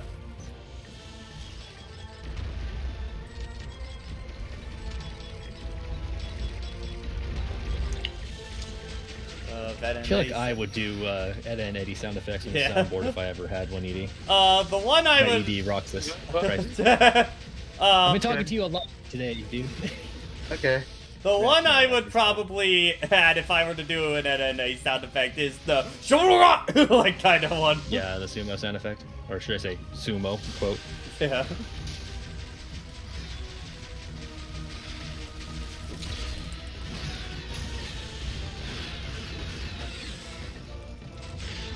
Alright, Okay. To inform Warbot, the reason I've been in a Metal Gear kick, mostly because of 5. and because my PS2 is somewhat on its last legs, I can't reliably turn it on to be able to play the old games. So it's like, oh, I'll find the HD collection, go onto the PS3 store, and you have to buy them separately. It isn't a collection. It is just, no, they're here. The Buy collection them is only all for physical. basically full price games, and it's just like, no. Yeah, I have the PS3 physical copy of that. The I Legacy assume it's only Collection, physical. like the for Metal Gear. Yeah. I don't know if it's a Legacy collection. It's just HD. Well, collection. there were two. There was like the Essentials collection that was like the remasters, but then there were, I think, was the Legacy collection that was basically that Everything. MGS4 and MGS1 added in as well. Everything you could ask for, pretty much. Yeah, because the other one was just 2, 3, and Peace Walker. Yeah, just all the ones that people have accessing at the time. Yeah, that's the one I've been looking for. Still no luck, and I don't want to just default ordering online. Yeah, buying older games right now the market is fucked right now. Yeah. I don't know when that's gonna stop. Probably not for a long time, unfortunately, on that. Yeah, we were discussing that Yep. earlier, Brandon, that MGS4 is going to be stuck on the PS3 probably forever because just the smaller system's going to play in there. Emulation, baby. That PS3 like emulation's a bit tougher though, yeah. unfortunately. Well, I mean, He'll get there. At least We'll get there like eventually. them taking down the PS3 store scare kind of earlier last year. Was Definitely. that last year or was that this year? I don't even know. It's a blur at this point, swear man. it was Like, this year. It was this year. We're in August. It's been but- 8 months. It's enough time. okay, just baby has been born at that time. But, like that whole thing got the PS3 emulation community working on overtime now at this point, trying to get it all We set. have a ready to go. time limit now. Now we have an expiration date. We don't know when it is now, but we know it's coming up. To answer Rox's, I believe Rising is actually on the PC, so Yeah, that it's on the one's PC. So you're So- gonna That decide one's that, actually available on a modern console. Yeah, so Yeah. I would recommend snagging the PC version for Rising on that, and it goes on sale all the time. And I used to be like, emulation, and now I'm like, yeah, emulation. Sure, why not? Hey, Yeah. Guess what? Just Once it's you guys just start making convenient at this videos point. and stuff like that and streaming, you're like, yeah, emulation, Yeah, baby. no, like I absolutely need to do this, even if it's just specifically for recording. Yeah. Make it easier. And it's like, hey, guess what? These games aren't properly being sold anymore, so fuck it, I don't care. Mhm. Probably the easier way to record it if it's like a handheld game. God, it bugs the shit out of me that they never like did an eShop for like DS games on the 3DS. I know, You right? might just They wait. got on the Wii U. Yeah, the Wii U now got the it, Wii but U, not. the thing that is like is so bad for DS games. Yeah, the fact that they actually did come out for something is more proof that's like, no, you've gotten down the process. Like the 3DS isn't that much weaker. Feels like a Nintendo move, not gonna lie. Just put on the Wii U instead of the 3DS for DS games. We're also talking about like, hey, guess what? No GBA games on 3DS, which I don't get because they already did it. They did the ambassador program, so Yeah, they the- can totally do Was it. the emulation that bad? Wasn't the I almost emulation can't believe it, fine? considering the emulation environment around handhelds, GBA is like the easiest one people figured out. Yeah, like that. Like even before, like I was doing my video stuff and whatever, I was using GBA emulation all the damn time. Yeah, it's it's easy, like, easy. Like it was pretty reliable. Okay, I need to find a place I can refill my health because I'm a little low. you know, and like even though like most of the games that I do emulate, I already have. It's just more convenient to emulate. Yeah, them. it's just way more convenient to do emulator kind of deal. Yeah. So I'll have to hook up a GameCube with the thing and then get less quality out of that. And it's like, Yeah. We're looking at doing an episode about dual screen gaming, and obviously that's gonna require. Oh, you got cornered. Yeah. Because I know I'm not gonna be able to take on that Omega Metroid with what I got. What's the idea of games to cover? Like how well they used it? Yeah, just like exploring like the different ways they used Yeah. it. like it's still in the works.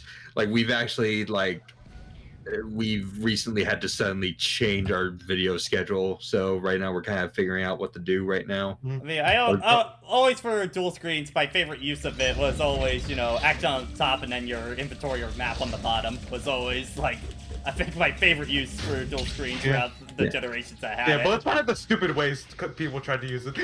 I was grabbing like a bunch of like DS games and like just trying to figure out the best way to play the touchscreen centric ones on my computer, and I have a Cintiq, which I got like years ago, and just the most like kind of workaround way possible. I have I use the pen to, you know, for aiming, but no, the thing is I can't tap with it because you have to be very deliberate with your taps.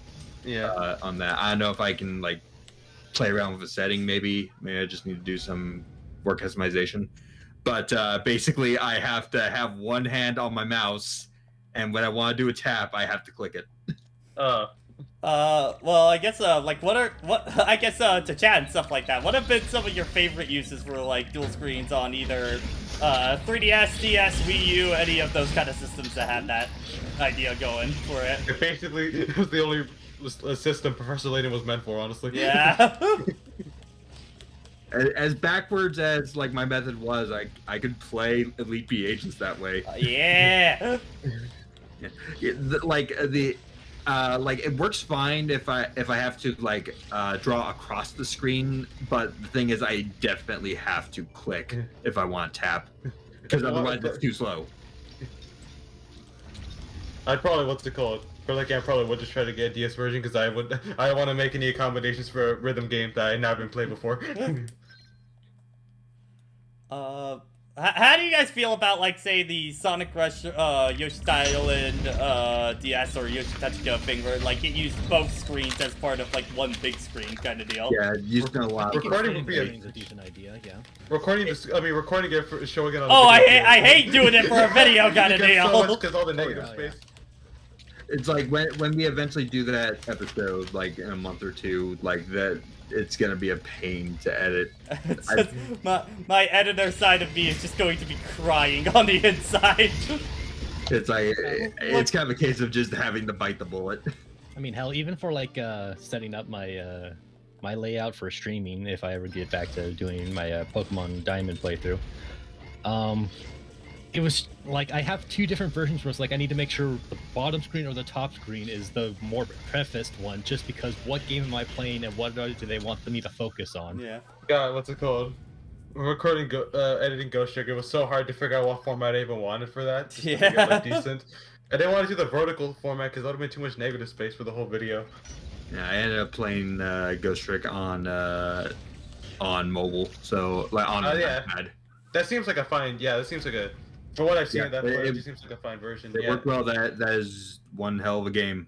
Yeah, I think it's also. I think it looked a bit weird for me because it's like, God, these sprites are in HD. They look good for once. They look good when blown up for once. It helps with the art style is simple. I'll be right back. I gotta check on my dog. It's very simple to do. I kind of got myself into another really bad spot in terms of health. Yeah, this isn't great. This is a really bad spot. Slow and steady, I guess. Kind of hard to do that when I have literally one hit. I gotta make my way all the way back to a health refill. This is where the fact that you have to parry almost every enemy is what really gets annoying. Ah! Oh, nice. Get it this. How many missiles does this? Okay. Oh, can I just health farm here? You probably can. Yeah. It's gonna be a little bit of a slow process, but we can totally do It's it. better than repeatedly dying, honestly. At least you're keeping your progress. So Q&A time. You like? No.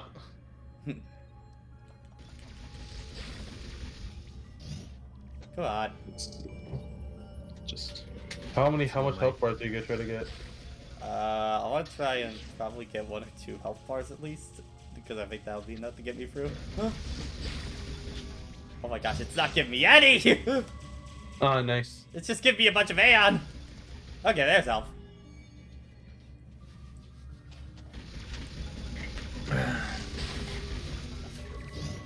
Currently having my dinner, which is a pizza because I felt like not trying today. Sure. Next month in terms of game, I think Sonic Colors Ultimate is the only like big game coming out next month. Honestly, for a period of time, I forgot that game was even a thing. Yeah. It's kind of weird. I mean, like, we know everything we need to know about that game. Yeah, it's Colors again, so you know. It's a remaster. Yeah. Speaks for itself. This is coming out in general. I haven't been keeping up with much of anything. Because really, the big month is going to be October for this year. Yeah. Yeah. That's a fun idea. Oh, hell yeah. The Goku meme is evolving. Oh no. This time. He's turning fine, miss. Well, at least that one's on theme. Yeah. It's better than just random Goku. It tapped into my worst Waldo senses.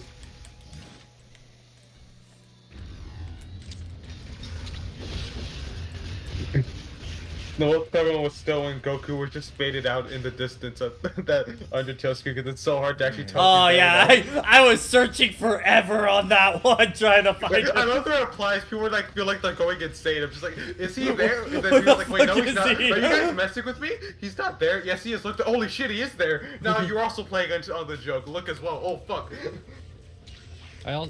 I did like that. Like I could tell which screenshot the person had used it from because I'm pretty sure it's the one of like Goku like fading into the distance, dying. So it actually matches the color scheme of the background already. Okay, energy restored. Thank God. Now we can head back. And then we get hit a bunch of times on the way back. Yeah, I know, right? He sees through me. Back to square one. One step back. No, one step forward, 2 steps back. That's the phrase. One step forward, another fall down the stairs. It died. What's the point of that whole trick? They don't stop coming and they don't stop coming and they don't stop coming and they don't stop coming. Forward and back and Forward and back. Oh, that's why. Also, Mr. now on Shadowbringers at this point. Uh-huh. I made it. And like already the tone has been set. It's like, oh. I mean, I want to get there soon because every time I boot up 14, I just have those guys going, ah! Yeah, guess what? That was like the ultimate carrot on a stick for me. Play our shit. Riding home. Riding The only thing home. I know about Shadowbringers is the commercial with Tom Holland that I kept getting into bed. I am running a Dark Knight. Yeah. Shadowbringers. Although I want to get my Red Mage up so I can also do stuff with them as well, just so I'm not always tank. Yeah. Right now I'm a black and red mage is kind of the 2 classes I've been going to. Red Mage is so fun. Red mage, it's fun when you finally figure out how it works, because it's a little. Yeah. Like it takes a little. Like it's not that bad once you get through the initial learning curve. Yeah. It's really not that bad. It's like more straightforward than you think. Well, I think it's just like like with 14. I really wish there was kind of more proper tutorial stuff for. Yeah. The new classes, because I'm just like looking at all these items like, what the hell are all of these? What you actually have to do is like go through like some of the early dungeons so you can get accustomed to the early spells, because they reduce your options. What happened to all those living advertisements? Why don't they teach you as well? What? Sorry, did I cut out? No. No. No, he was making a joke. Yeah.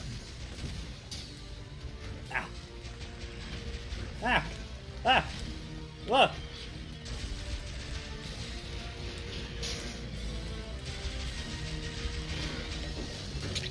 Yeah. There we go. I'll probably give Reaper a try when that comes out for Endwalker. I mean, I'll definitely be done. I with love their lore. I Shadowbreakers love by their then. lore dump we've been seeing on the site for them. Oh yeah, they're just farmers. They're just farmers who decide, you know what, murder one day. Murder farmers. They want you to grapple that, Pat. Oh, okay. Just gotta find your timing and not die. Like that. Yeah, it's not as easy as you would hope. Right. Please spawn me with my health this time. Because I came into that fight with a lot of health. Good! Alright. So it is determined by whatever health you had going in. I still wish it would give you a little bit more, like a baseline if you die. Did you guys already talk about the Dread trailer? Oh, a little bit, but not a We've been whole talking lot, detail. so... I haven't seen it at all. Probably not I gonna. haven't watched any of it either. It's mostly just on teasing Chozo stuff is kind of the thing. Yeah. I have to assume that Chozo is the main villain. Yeah, it's gotta be. Like, especially with how much they were You can't hyping trust it. anyone in Metroid. We've learned this lesson pretty early. I mean, so. especially with how much they were hyping it up when you 100% this game, I think that's where it's gotta be going. I Like, mean, I have to assume that they'll actually maybe give us light on like why does Samus not live with the Chozo anymore? What? Like what happened to the maybe Chozo? they went he a was little with? power crazy and decided anarchy. It's definitely as with any franchise where you start off with light information and then as you go on, you almost feel obligated to give more details. Yeah. It's like this is the first time we've seen a Chozo alive. Yeah. Like you almost assume that they are extinct by the fact that you never see them. Like that's not like a ruined. still image in a comic or like a flashback.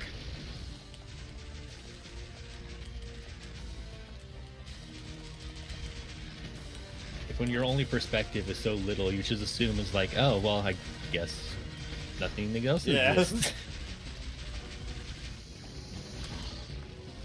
I think it'll land on you, Pat. That's can't be right underneath it when you do that.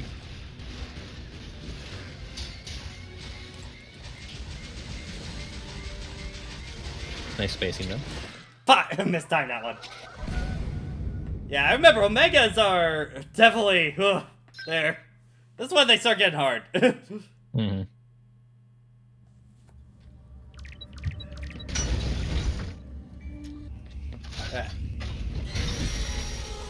Nice beam.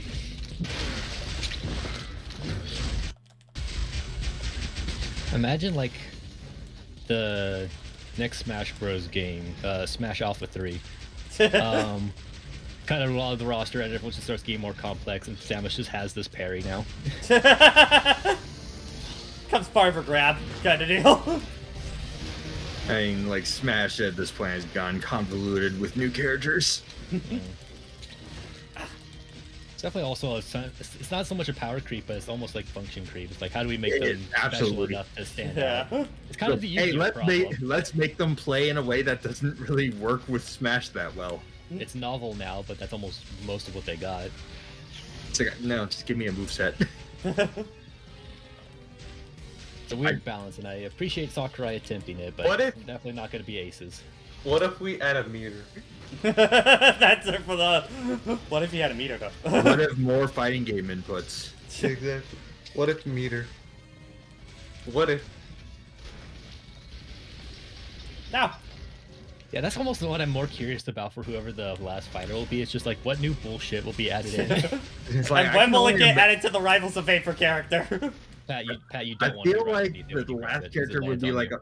Okay. I feel like the last character would be like a weird legacy character, but I don't know who left they Okay, use for well, that. they're gonna have a Arsene mechanic, disposable items, integrating That's weapons. why I always say, like, I love the Rivals of Vapor character. That's basically they just continuously keep adding every kind of meter onto one character in that game. They have a KO, Arsene. It's like their, KO, weapons, Monado, Robin, Arsene. and they're like, two characters in wait. one. I'd almost And they like, have a magic meter. they do like one of those freaking whatchamacallit, random characters, kind of like, what was it, Mike in Dive Kick, where it's just it is Oh, a yeah. character, but they'll just take someone else's function. Oh yeah, like a charade and stuff like that in Soul Calibur. Yeah, It's time for Mike or to do elevate. like vaguely which is called Seth. Yeah, Seth. Yeah. All these references. amalgamation, the character. I'm not sure the best way, or the optimal way to deal with this pattern. Yeah, that's like. I almost want to watch like a speedrunner fight this section just to see what they consider like optimal for dealing with it. Yeah. It's almost the main reason I watch speedrunners is like, all right, how did you do this thing better? how can I do this section better? Yeah. It's always funnier when for like platformers or stuff like that is like, oh, I just skip it. I don't do it better. I just don't do it. Okay. At least I'm figuring out the pattern for this guy. This guy's got a damage punch, though. Okay. They are bulky individuals. Yeah, bulky boys. Big boy. Big Yosh. Okay. That was actually another thing when I was at my used game store. I saw FF13 and 2, and I was like, do I want to get these? Oh yeah. It's definitely it's very much similar like with like a Sonic 06 thing where I hear so much like general negativity. It's like I have to try this myself eventually. Yeah. I mean, out of the 13 series, 2 is like actually like honestly pretty decent. Like all things considered. I mean, gameplay wise. Night Roxas. Yeah, but just like out of the 13 series, it's the only one I would recommend kind of deal out of all of them. I would It's say. like I don't hate 13, but it's not good. Not good. I would invite it to my It's birthday. the worst. I would pacing yeah. of- That's It's a good the one. worst pacing of any Final Fantasy game. Yeah.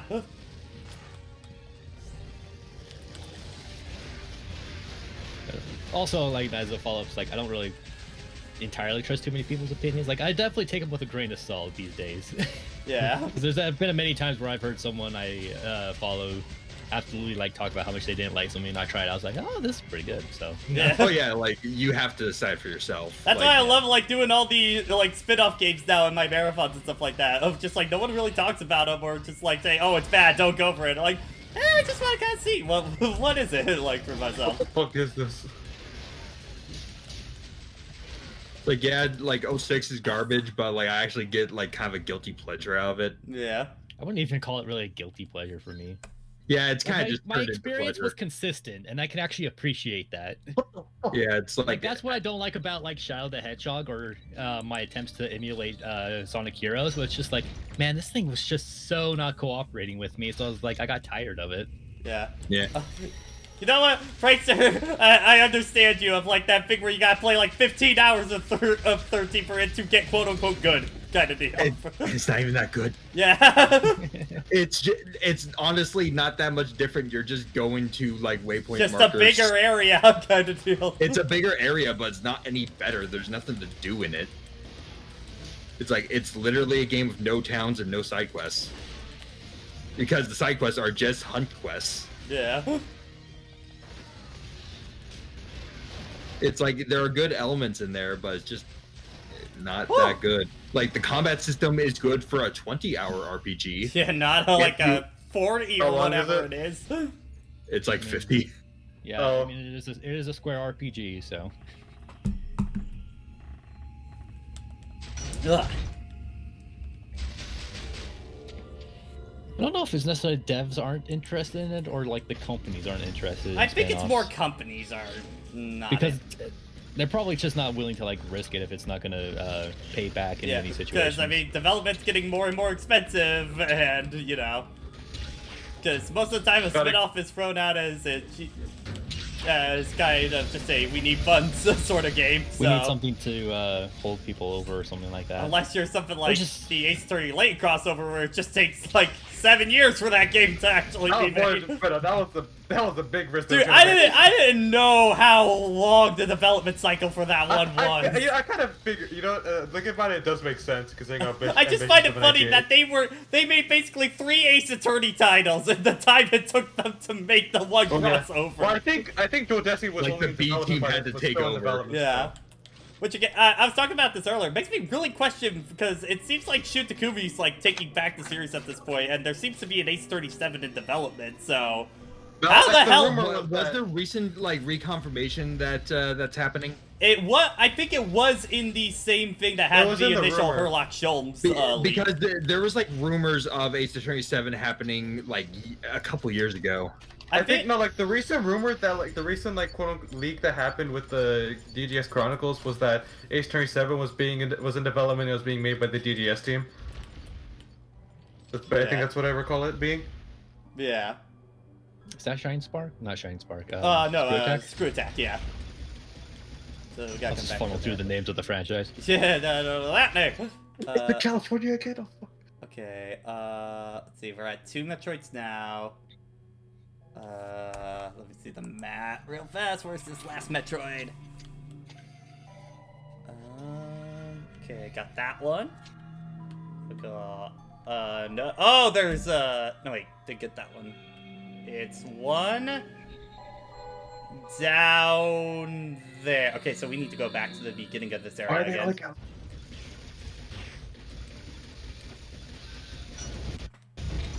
And there's a warp room right here. Perfect.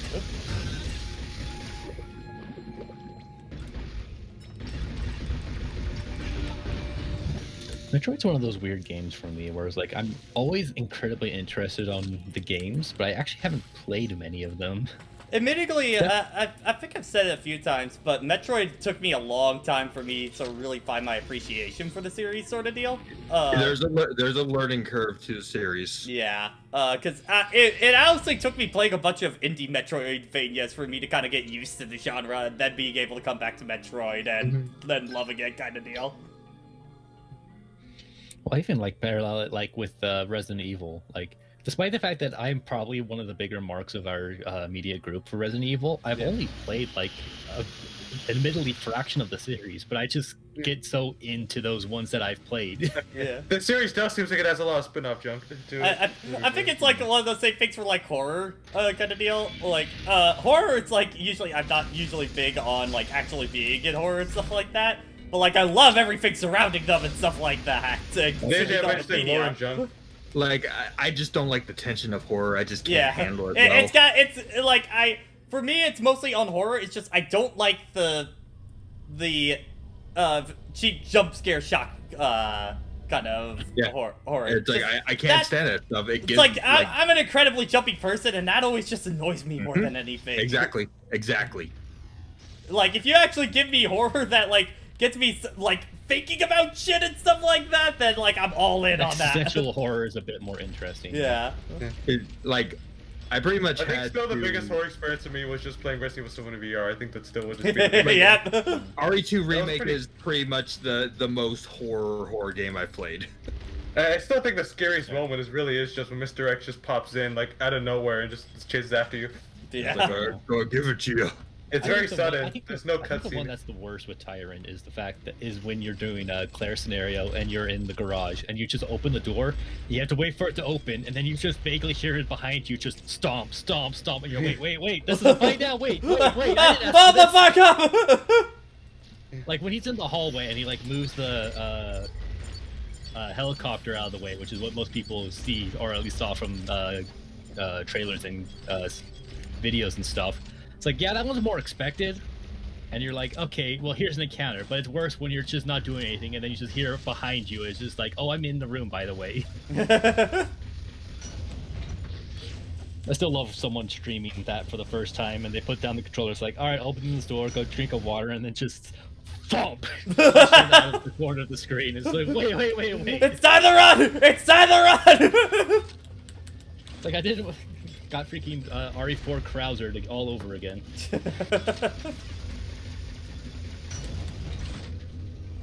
Knock. No, motherfucker. And I wonder if like the dev team for Resident Evil 2, or not Resident Evil 4, like had finally watched the Resident Evil movie, like when they were at like the island part of development, because that's when they started to go really schlocky Hollywood action stuff. I wouldn't be surprised if that was the point, kind of deal. Especially with how many times they had to restart development for that game, they definitely had a lot of stuff to look at. The laser part.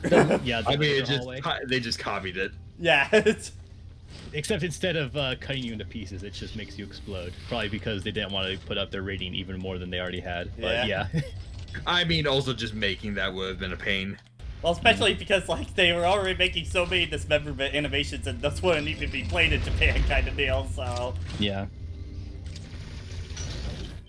Also, yeah, you're absolutely right. Like, having anything fall apart like that, as on the PS2, no less, would have been a nightmare. yeah, Yeah, dividing the model into realistic, like... because that's a separate model for each part, kind of deal.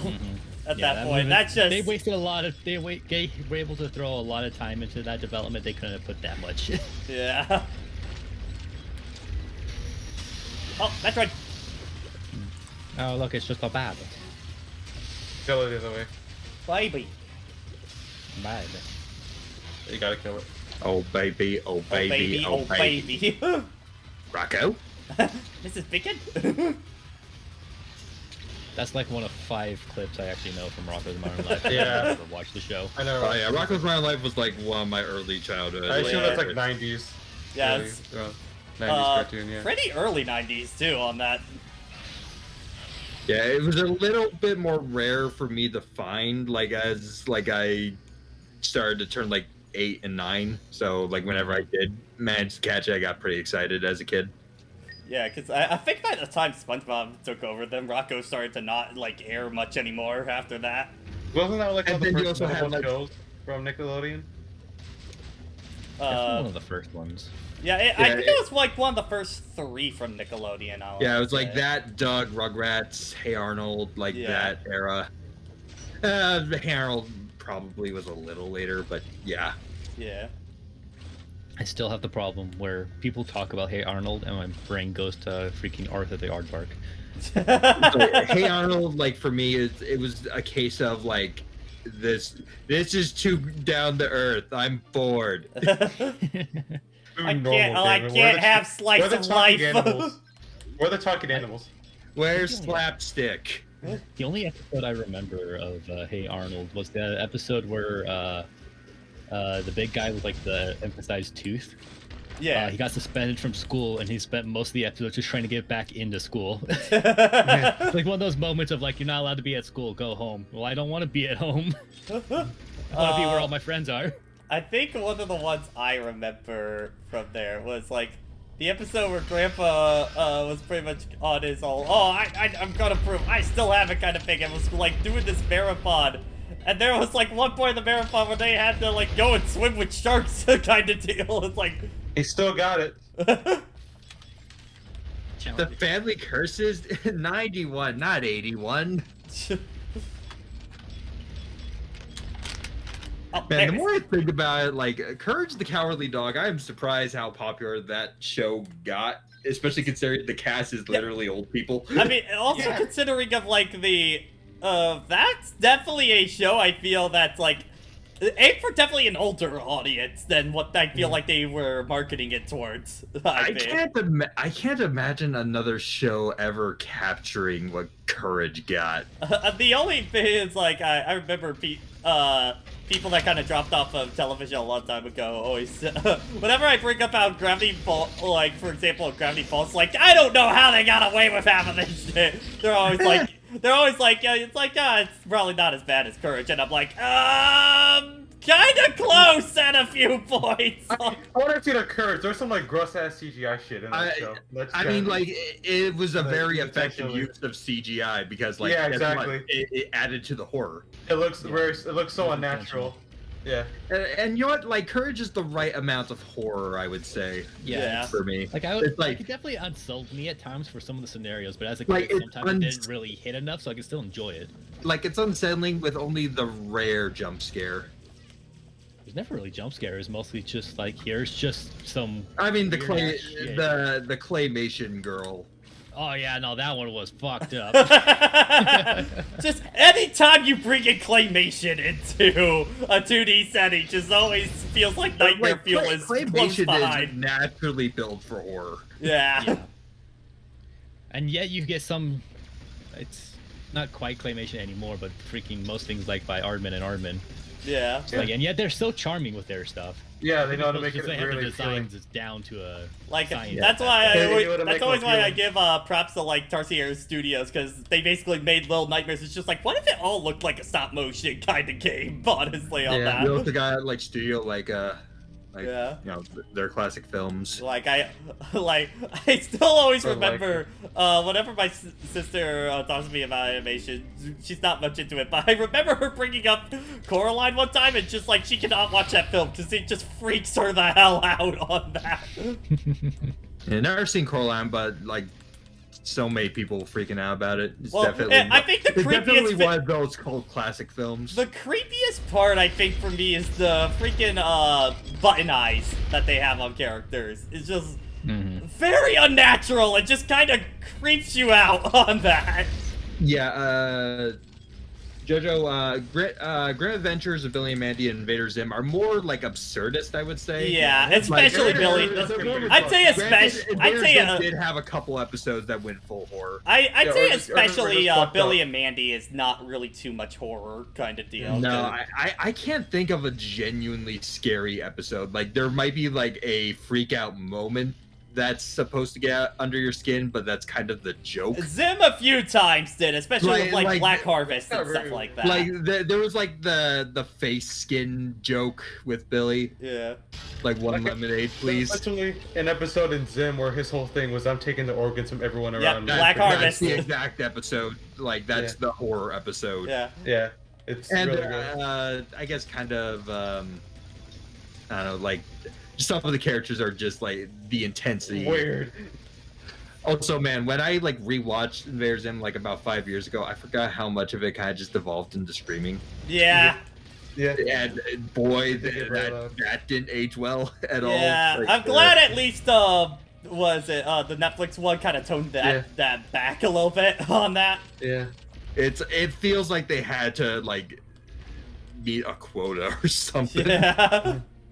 Like, Zim this must isn't- scream this amount of times in an episode. Richard Horfist demands it. I don't know why he wants to throw ass vocal cords, but he wants to do it today. He's willing to put his career on the line. And shout out to Richard Orbitz, Yeah. like love voice actor. I Can't, think, can't wait for Psychonauts 2. I'm ready to Yeah. hear more Raz. like, I think it's Raz and the character he plays in Hell of a Boss. I forget the name of it, but it's really interesting because he's basically not playing a Richard Horvitz kind of character. in those- Moxie, yeah. Yeah. Moxie. Yeah, Yeah. like I know that character does get pissed at points, but yeah, still. yeah, but like he's not Yeah, nearly on like the level that his normal characters do, kind of deal. Man, Hell of a Boss is so good. Yeah. I remember the initial pilot I wasn't too huge on, but when they actually started the series proper, it got a lot better really fast for me on that. I honestly have no interest in Has-Been. Like, I don't know. It's like, maybe it's because it just hasn't been exposed much. Well, I think especially that they're making now the proper series at this point for that on the I forget what streaming network, but it did get picked up. So Frankly, neither of those shows really appeal to me. I mean, understandable on that. Screw attack Nia for that. Yeah.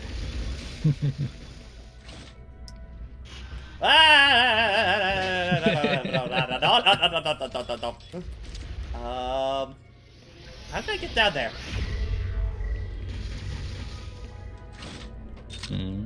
How the fuck do I get down there? There's gotta be a way around. Okay, looking at my handy map, we gotta go all the way right over here. Go even more right.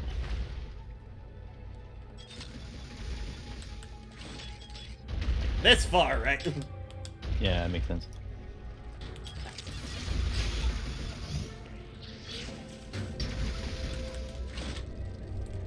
Anything over here? Nope. Just pain.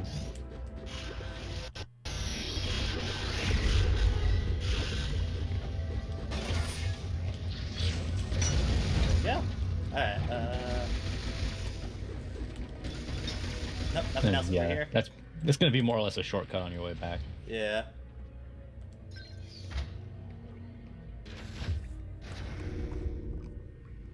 Okay, so now into Area 5 at this point. Oh boy, this one looks like a big one. Oof. I'm kind of surprised they didn't, like, try to give names to these areas in the remake. Yeah. Because I think AM2R gives all of them names, I believe. Mm-hmm.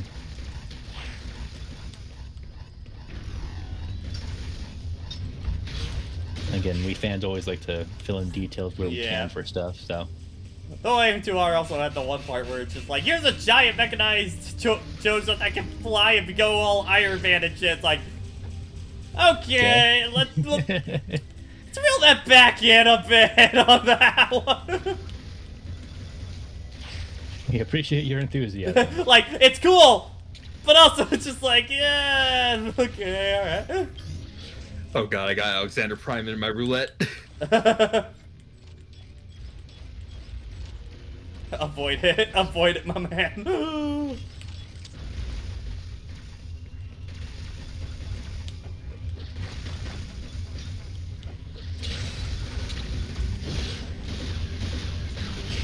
I always have to laugh because I remember hearing a story where my dad originally wanted to name my brother Alexander, and my mom was like, no.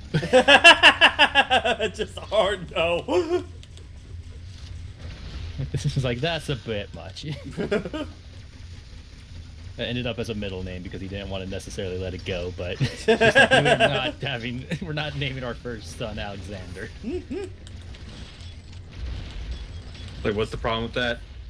It's just a bit much, I think. Just a bit much you just for say it. Alex. Well, yeah, I mean, like yeah, just that's Alex. obviously what's gonna happen, but like, Yeah, just having the full name as Alexander instead of just like Alex kind of deal. Like for example, like Alexander, like that's so fine. It's just something about Alexander just feels a bit much.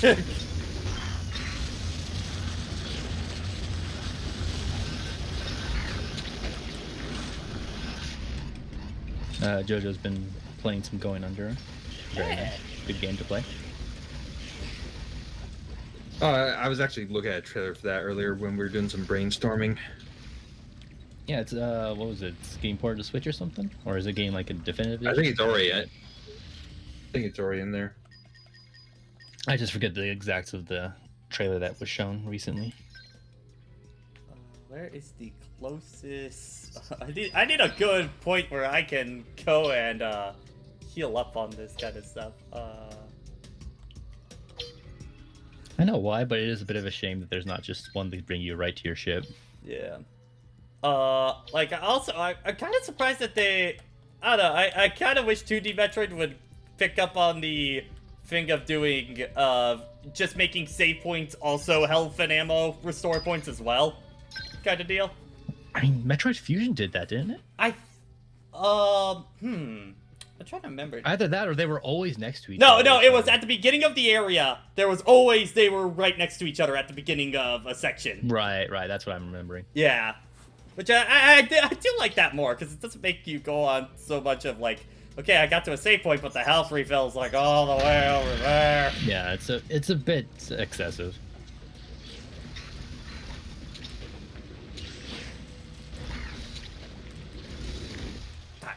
Like that.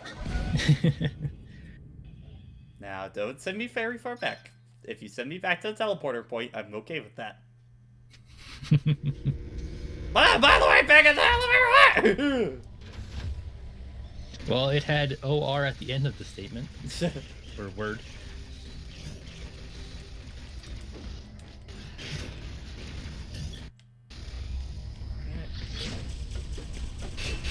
Okay, so 7 Metroids for this area. Oh boy.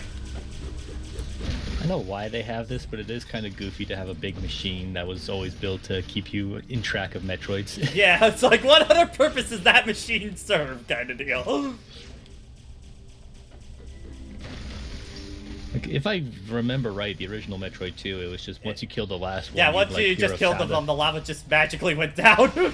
Yeah, which is also kind of weird. It's just the world knows that there are less Metroids in there. I think AM2R, they justified it by, like, after you get the Metroids, then, like, the planet had an earthquake kind of deal. Convenient earthquake. Yeah, I mean, makes about as much sense, but... I mean, yeah, I know, like... That's goofy, but at least it's more believable than we had a machine built beforehand, which never got back to Tenchi. Just for finding the Metroids on this planet. Ow. Pixel on that He one. barely even touched you. He tapped you in the head. Just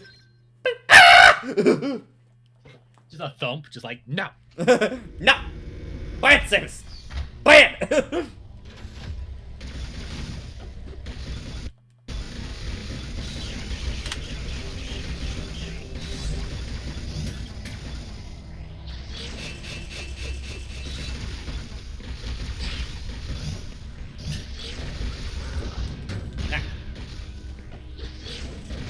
Just a TF2 spy. No, not spy, scout. Bonk. Bonk!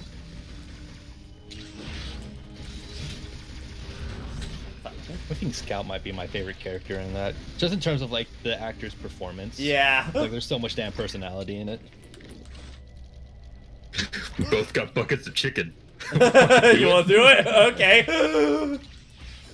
I remember that one. I was just One of my favorite jokes. it's so what the fuck kind of deal on that. Like, there's a lot of, like, choice quotes in that. And of course, nothing will ever beat the bucket scene. Like, dude, fucking they could make an entire series on Yeah. Most TF2. people are surprised they haven't. Yeah, it's a bucket. Dear God, there's more.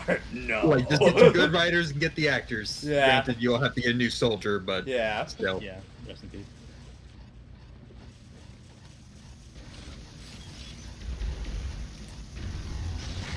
Like, I guess another big thing was also like who to source to for the animation, because while they could probably do the same people.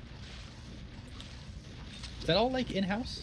Yeah, I think all Like of their Source Filmmaker, and then Source Filmmaker got used for other things. yeah for other purposes. I mean, a pen on the floor could be used for purposes like that. People will find a way. We'll make Ford one day. And now bonk has a different meaning.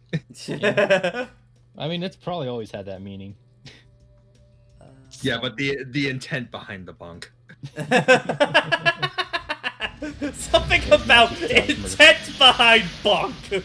Yeah, the phrasing of it. Sounds so menacing yet so childish at the same time. It's like trying to turn like a simple statement into something philosophical. Like, what the fuck are you talking about? Kingdom Hearts. .jpg right there. Well, They now just that- need a thesaurus in Kingdom Hearts, and it'd be a lot more easy. I know, man, right?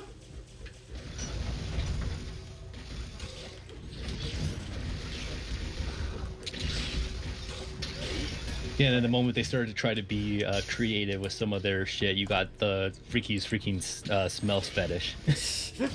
Wait, That was still the weirdest things in Chain of Memory. Yeah. what We don't you? want them to literally sense people's power, so we can just have them smell the darkness on people. And it's like, that's not much better, guys. He's wrong smelling with he's what's wrong with smelling sensing? body odor, okay? Like that's not darkness he's smelling at that Try point. again. Try again, writers. That was not the Find something correct. else to explain it. Ugh, man. Just even sense darkness. Why smell? Like, especially when he's just like, I smell you, handsome. And it's just like, no, I put on my good cologne today. Like, I smell great. How fucking dare you? L'Oreal, can't- because you're worth it, Riku. I miss Billy Zane. I miss him a lot. That voice is so buttery smooth. Though I always heard apparently he got fired because like he worked on a cannibal film like kind of deal at one point. Wait, what? Like a film about cannibals or something like that. And Disney was just like, Oh, no. come on. Whatever. It's a It's fucking horror a movie. weird thing to fire him over, kind of deal. Well, why? Like, try to apply that to all your other actors who I'm sure have been in even weirder stuff. It's like that is such a petty thing. I'm sure there's probably a more reasonable explanation, but yeah, But I mean, I bet that was only part of it, Yeah. if even that. if even that. I don't know. Plus, who knows? That could just be like the internet rumor at this point, and we don't actually know the reason. True. I don't know what Billy Zane's even been in the last few years. You wanna pull up his IMDb and find out? I gotta kill Gilgamesh though. Billy Zane or Gilgamesh. Choices. I gotta get my red mage up. You think Billy Zane is a red mage? No. Dark Knight.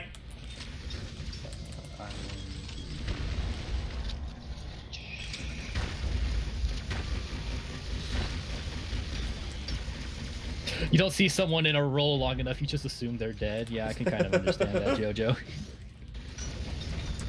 Let's see. Yeah, I've been guilty of that myself.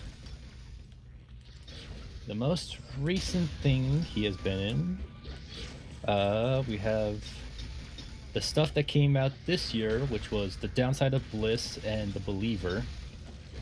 Oh, okay, so he has some good stuff still. He was in 6 different movies, I believe, in last year. Oh my god, wow. He did play a character in The Boys for 2 episodes. Okay. There's the show called Curfew. He's a relevant character. You know, he's been actually pretty damn busy. He even played character P.T. Barnum in DC's Legends of Tomorrow. That might be a villain or something, or just some character. But yeah, no. He's been busy. I mean, hell, he was also in Zoolander back in 2016. He also played a character in Dead Rising Endgame. Oh. Huh. There are only 2 game roles that I know of with Billy Zane. It's Ansem and also Bro SSX Tricky. Wait, who in SSX? He's kind of a No, just the guy. Like character. He's a super buff, like kind of Simon? Buddhist guy. Simon? I didn't hear the name. Brody. Oh, Brody. Okay, so he actually was my main back then. All right. Man, I would love to do an SSX stream, SSX Tricky stream at some point. I haven't gone back to that game in a long ass time. You should be able to, like, granted, you'll have to mute the obvious track. Which one for you? Like, was it the Tokyo one? Or like... No, Tricky. Yeah, was that the one with like all the pipes in the air and stuff like that? I don't remember like what. Yeah, because I remember there was also the 2 bonus tracks, so like the unmapped one, and then like the Trick Zone one. I don't remember there being like licensed music, or at least ones that got obviously copyrighted. No, it's only the Tricky song, but like it's played in very short bursts, so we would be fine on that, I think. Think being the operative word. I mean, it's also Twitch. If it does get hit, I'll just delete the VOD right after, so, you know. Man, I just want a good arcade snowboarding game. Yeah. Because, you see, that's why I kind of miss of, like, a Skate 3 kind of deal. Well, then again, for Skate, it was a fun enough, skateboarding game, but what kind of elevated that game was the Hall of Meat inclusion on that. Kind of similar with like Burnout, when you got Burnout Revenge. It's just like, I don't think that was the mode that started it, but that's the one I'm familiar with, which is just like, just drive into traffic and try to blow up as much shit as you can. Because in Hall of Meat, especially because you had this one stage that was just a giant ramp, you would go down there, dismount your board at the end, and just see how many boats you could break in that poor man's body, kind of deal. I actually have fondness for On Tour. Like, that's probably the one I've played the most, actually. I think I played a little bit of SSX On Tour. It kind of had a punk rock aesthetic. Yeah. I remember SSX 3 back in, like, the Nintendo Powers and stuff like that, but never actually playing it. SSX 3 is probably the best game in the series. Like, just objectively. Yeah. So I have a fondness for Tricky. I have a fondness for On Tour just because I played it at the right time, and I didn't have 3 for the longest time. I didn't get it until like way later used. I just kind of miss the whole big line in general for that. And then like 2012 SSX almost had it, and then fucked up by making falling off tracks end your run. What? Yeah. What? That's dumb. To discourage you from getting big air.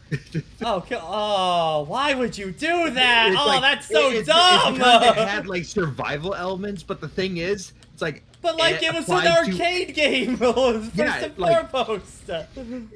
It applied to any mode. Like if you fell off, that ended your run, and that killed the game. Oh, you guys were so. I actually plug. I have an entire SSX video. Oh, send that shit my way, good sir. You subscribed to him, or you not? I have subscribed to him. This is a much older episode, actually. Okay. Like this is like 2018, end of 2018, I think. Yeah, sometimes scrolling through your subscribe feed takes a bit. Just a bit. Especially when it's years in the making. Yeah. It's hard enough to find something from like 5 days ago, let alone years.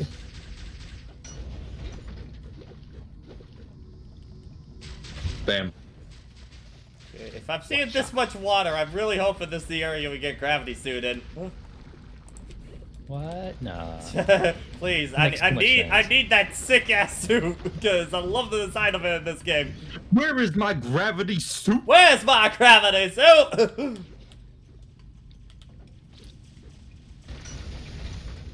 I think the only Metroid games I've ever finished were all handhelds. I probably talked about this before, but now I think about it, yeah, Fusion, Zero Mission, and this. Yeah, Fusion was my first one. I had Zero Mission, but I lost it at a friend's cabin like 2 weeks later, and I was like at Ridley. Nah. That's a shame. Oh yeah. I also lost my copy of I don't know how, but I lost my copy of Mario Kart Super Circuit, and like I had a Yu-Gi-Oh like GBA game, like the first one, Eternal Duelist Soul, I think. Oh, okay, that's one. That's a good one. And yeah, I just lost it, or I might have sold it. I don't remember what happened to it, but I do not have it anymore. It no longer exists. It no longer exists on this plate. I did like grab that on emulation like last week just because I suddenly had a Yu-Gi-Oh like nostalgia kick. Oh, I've been on that for the past 3 months. Specifically early like Yu-Gi-Oh. Mine was around like the April-May part of this year. I was on a big Yu-Gi-Oh kick during that time. Yeah, it's the reason I downloaded freaking Legacy of the Duelist is because you were on, not Legacy Duelist. Duel Links because you were on it, and then the moment I did, you stopped playing. I was like, well, fuck. We will play eventually at some point. But no, if I can get it cheap, I might try that. Yeah, what was my actual kickoff was when I picked up the Shonen Jump app on my phone while I was working at Wendy's a couple years ago. I was like, I need something to do on my breaks. I was just like, well, they have every Yu-Gi-Oh on here, so fuck it, I'll just read the entire manga series. I collected the cards more than anything. Like, I didn't play that much, really, but I got a ton of the cards just because I enjoyed looking at the art. It was, I collected the Pokemon cards, but I actually played Yu-Gi-Oh! Yeah, I same thing with Pokemon cards, and boy, I really wish I didn't just sell all my cards in bulk. I have a bunch of my cards, but like, I don't know, I really gotta research what the value of them are and stuff like that now. I think the rarest one I have is like a shiny Celebi from like 2015. I think it's like the rarest one I have. But I guess if anything, like it just makes the nostalgia like hit harder when I like look back at the cards in like the GBA game. Yeah. Even if they're like super like pixelated, it's it's like I remember that card. That card sucks. Good old reliable. This was garbage, but I remember this garbage. Why would I ever have cards? Why would I ever have like that's level me with like when I artifact monsters? Like that's me when I look at like Celtic Guardian stuff like that. They're like, this card is so cool. It's so trash, but I mean, like Celtic Guardian was decent for the half a year before more cards came out. Like Celtic It's actually Guardian. fascinating to look at like early Yu-Gi-Oh when it was only like 3 packs and just seeing how the actual meta evolved. Man, What? Fever Warrior was a wall and a half. What a the while. hell is the point of level 1, 2, 3 cards that aren't effect monsters? Yeah, really.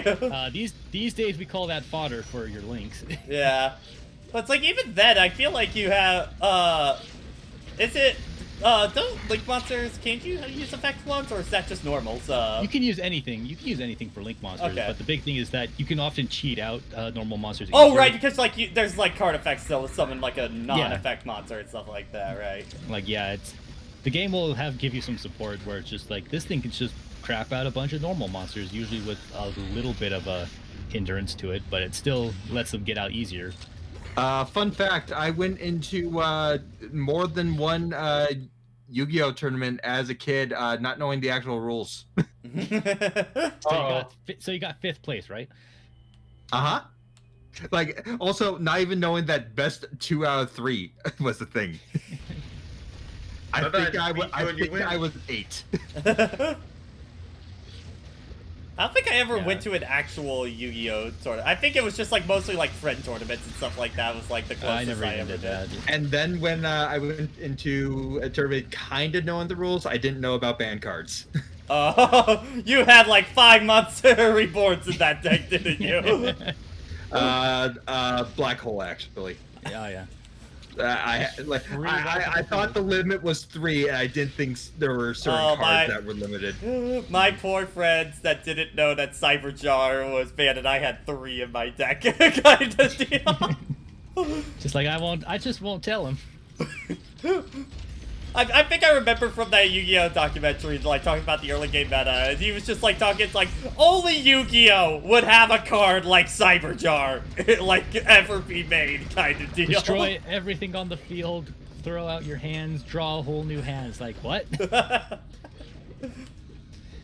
I still think it's funny when you look at like the anime/manga original effects of some cards, and then you see them when they finally got into the game, and it's just like, yeah, this did not translate at all.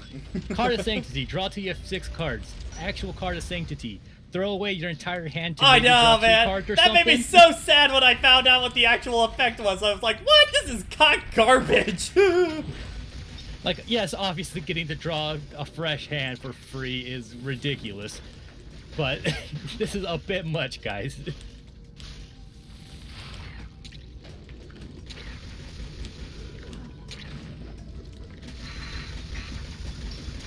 I'm trying to remember, what were also some of the other one I remember getting really bad about, the Yu-Gi-Oh movie, kind of deal, because the effect of, like, Sorcerer of Dark Magic, like, it can destroy cap cards in the normal game, but it doesn't get the extra effect where it's like every spellcaster you had in your graveyard decreased opponent's monster by, like, 500 attack points each time.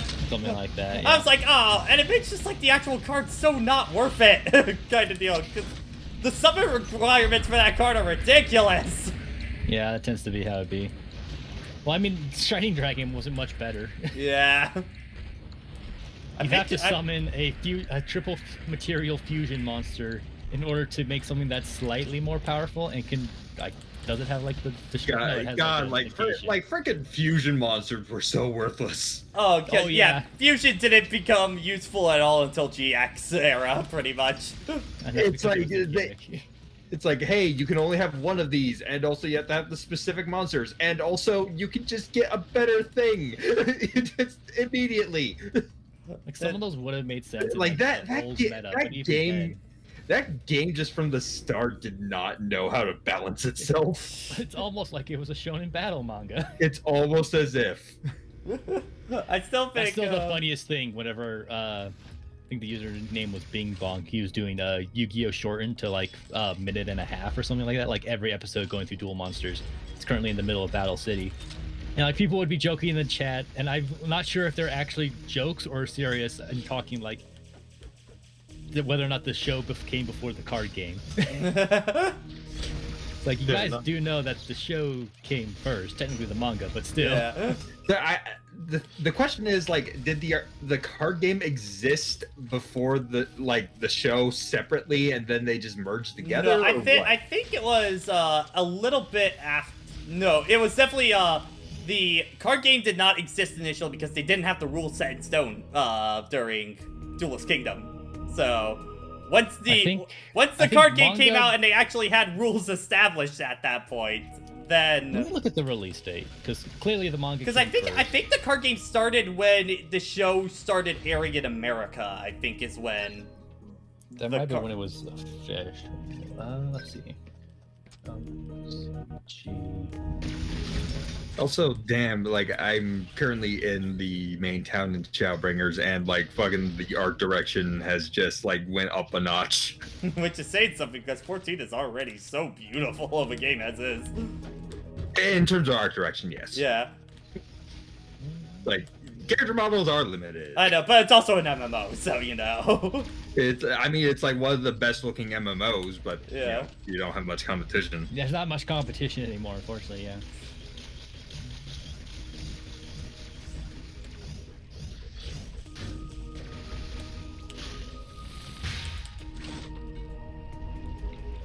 What the hell? What did you choose?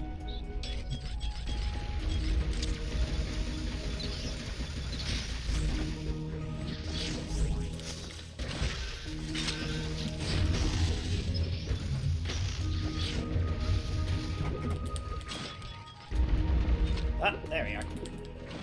Also, man, the AI in that GBA game is dumb as bricks. Oh yeah. It's like, if it can take out a monster, like no matter if there's another monster that'll just wipe the rest of it, it will just turn all of its monsters into attack mode. Kind of reminds me of like Fire Emblem. Kind of reminds me of like Fire Emblem, where like you know clearly that enemy unit has absolutely zero chance of winning, and they still go and attack you, kind of deal. Like, their attack rate will literally be 0, kind of deal. Like, not only do they not have a chance of doing 8 damage to you, or like they'll do 100 damage on you, they will also just open themselves up actively. Yeah. It's like, all right, I took out your beaver warrior with my Celtic Guardian. Now what you gonna do? Big brain. Also, I've turned my 500 attack monster into attack mode. Whoa. Do your worst. Gonna swing in later. That doesn't work on the guy. Okay. Yu-Gi-Oh! OCG Volume 1 Booster Pack came out February 1999, so I'm gonna say that's approximately when the game was started. Also, I think the Yugi AI also like basically like suicided. Like it played a card that cost him like 500. Like, oh, that's happened to Duel Links all the time, kind of deal. When I fight. But I think the Merrick AI does that a lot, where it will just sacrifice a bunch of life points and then don't realize, oh wait, shit, I don't have that many left. Yu-Gi-Oh! Is definitely one of those games where I'll pretty much only play against the AI. Just because I can't. I've had some fun with real players, but in Duel Links, that's mostly just because like I've been playing long enough. It's like, here's a half decent deck. Yeah. That's always like the existential dread of like when a new Yu-Gi-Oh! Thing drops. It's like, oh no, I gotta restart my entire deck all over again. I think what's going to be fascinating is at the end of this year, Arc 5 is getting added into Duel Links, which means we get all of Pendulum summoning. I'm just looking at that limited boards, and I'm like, how is this going to work? I'm going to be fascinated to see how they make 3 spaces work with. I want to see how many people drop after that comes in, kind of deal. Just like, I'm out. Because I think it was like Duel Links I always saw as like kind of a way to go back to earlier Yu-Gi-Oh! In a way. Early Yu-Gi-Oh! With new support. Yeah. But now we're gonna get Pendulum Summon. It's like, okay, I think this might be my jumping off point. Once it catches back up, you're just like, I don't want to deal with all of this. I don't want to play with you anymore. Yeah, it's exclusively a nostalgic novelty for me. basically for me too. Yeah.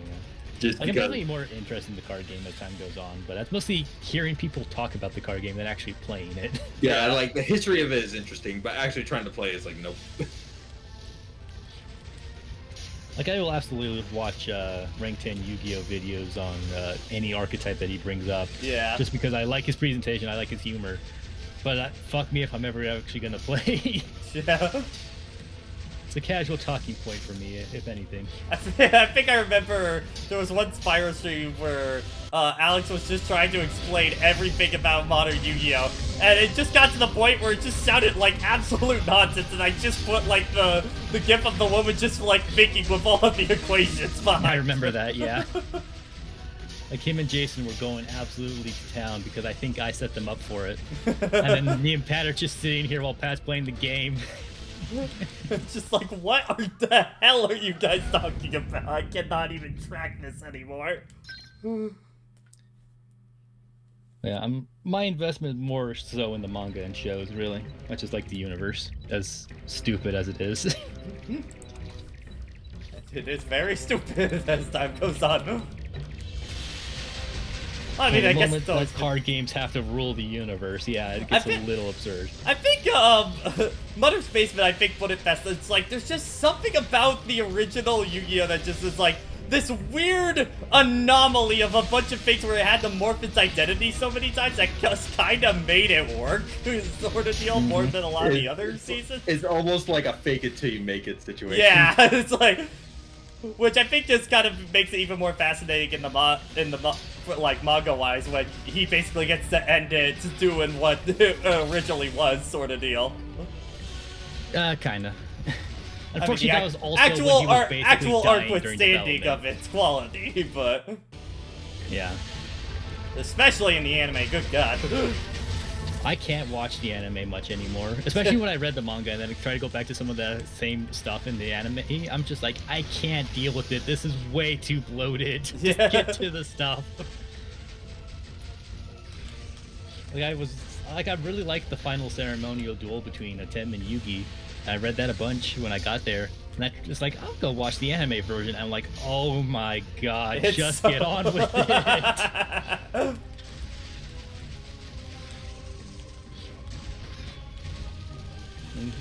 And some people are like, I like this version more because it feels more like a dended brawl and all this, and I was like, yeah, but it also takes forever. And I also like some just moves and strategies made more sense in the manga's versions. There's still an archive on YouTube of like Twitch watching that one for the marathon, and I remember there was like one point where it's like, oh, but it's like it doesn't attack Opulus, it attacks the floor on Opulus. Can you just see visual confusion by the entire chat? It's just like, the what?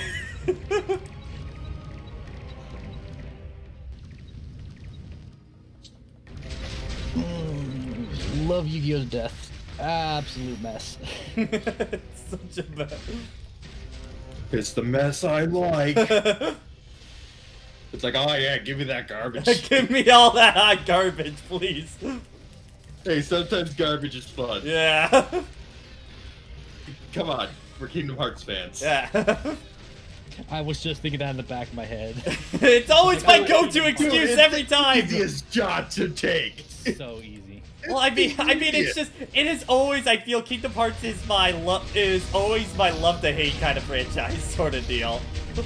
Love like, to hate, hate to love. Hate to love, yeah. Like, I don't want to hate on your stuff, but sometimes you just make it so easy. They make it so easy. It's especially, I think especially just modern Kingdom Hearts of like, Dream Drop On kind of deal. It's like, it just got so far up its own ass. Yeah. Dream Drop was definitely up its own ass, and then 3 was just... Like, no one talks to each other like people. Oh. I remember Max talking about that a lot. Well, that's what he was really worried about with 7, was just that like the dialogue's not going to feel like Final Fantasy at all, kind of deal. With that, and I'm very thankful remake is not Kingdom Hearts dialogue on it. So I do know hurt. It's like, oh my god, the use of the word hurt is like, please, pain, no, torment, I bet literally the any localizers other had to word. fight I bet the local You know what? You're the right. localizers like tried to fight it. It's like, no, this is Because, Fight they're looking Vision. at the It has script to and be like, this what way. the fuck can we write? What the hell will work in this situation? It's like they put hurt and then like the placement is like, yeah, that'll work. We'll find something. We'll come back and we find something better if it didn't find anything. And then no one controlled F and replaced all the words after that. Oh god. I do get annoyed at how much like Mickey Mouse deserves it, but like so many people want to rag on that damn mouse when it's like Yensid Mickey was like, yo, Aqua's in the realm of darkness, should we go help her? And Yensid was like, no.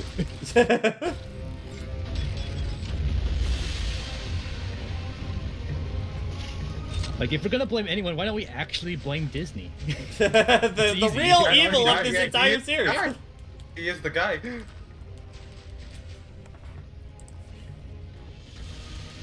What I actually get annoyed at is how many people get shit on Terra. Don't blame him for him being in this franchise. I mean, I'll definitely blame a lot of. A guy's been streaming the entire franchise, so he was just shitting on Mickey when he's getting curb stomped by the 13 Darknesses. Yeah, if I remember seeing that one in our chat earlier. Also, man, like playing 14 and you get to the Asians and they're in their straight up like their stupid Organization 13 style room. Yes! And it's like, man, this is just a way better Organization 13. Yeah! Yeah! It's like I feel like I know their goals a little more, as vague as they are. Well, at least like Probably their 'cause goals they are actually thought consistent. about them Yeah, when there's they first actually a moved. goal kind of deal, and not There's just actually a switching fucking every goal. game. Like, sometimes people can have great success by writing by the seat of their pants. Nomura's Also- not one of them. It tends to catch you up eventually. And also the concept of, oh man, they don't have emotions. Okay, no, you can't have motivations and not emotions. That's not how it Motivations works. are emotions. I mean, I don't know about that. Mostly If you're gonna be a motivated. cool hard facts of getting to something, then that's fine. But it's also, it's just they right into the corner with that stuff. Like, you get a better writer, you could probably make that work. Yeah. Then again, No, that's almost an that- excuse for anything. Get a better No, writer and almost like- anything can work. Like when I saw the Asians in their Organization 13 like stupid like circle chamber, I got scared. It's like, oh no! Oh no, the chairs no, are coming! not again. I can't do another one of these. I still think one of the silliest things is that, like, Nomura in like an interview saying that they can adjust its height of the chairs whenever they feel like it. And it's mostly out of intimidation or respect of Xemnas that they don't go above him. But then not just look at like freaking Vexen with his inferiority complex. It's like, you want people to respect you, and yet you purposely leave your chair near the bottom. What is wrong with you? Nomura, I don't think you thought out this answer. Really? Tell me more. I mean, nothing will be sillier than, like, I think that's also like the funny thing about like anything modern Dragon Ball where Toriyama gets interviewed. You can tell he's making up half that shit for just to get out of the question. Oh, like, that's why, they always, like, I remember for, Death Battle and stuff like that, they always talk about, like, Word of God, kind of stuff, where if it's somebody just said in an interview kind of deal, they almost never, put that into a Death Battle, because it's like, the creator's just making that up on the fly kind of deal. Yeah, because they don't want to leave them without an answer, but they also don't want to just say nothing. Yeah. Like, it's the same issue as like the freaking Sonic issue. It's like, what happened to the moon? Oh, it just rotated. That's not how moons work. The actual answer is they don't care. Yeah. Yeah, they reset the universe to fit. He repaired it. It got better. Come on. It got better. You put one band-aid on it. It's okay, it's had a little Who's boo-boo. They're fixed forever. Like, who's to say the moon can't regenerate on its own?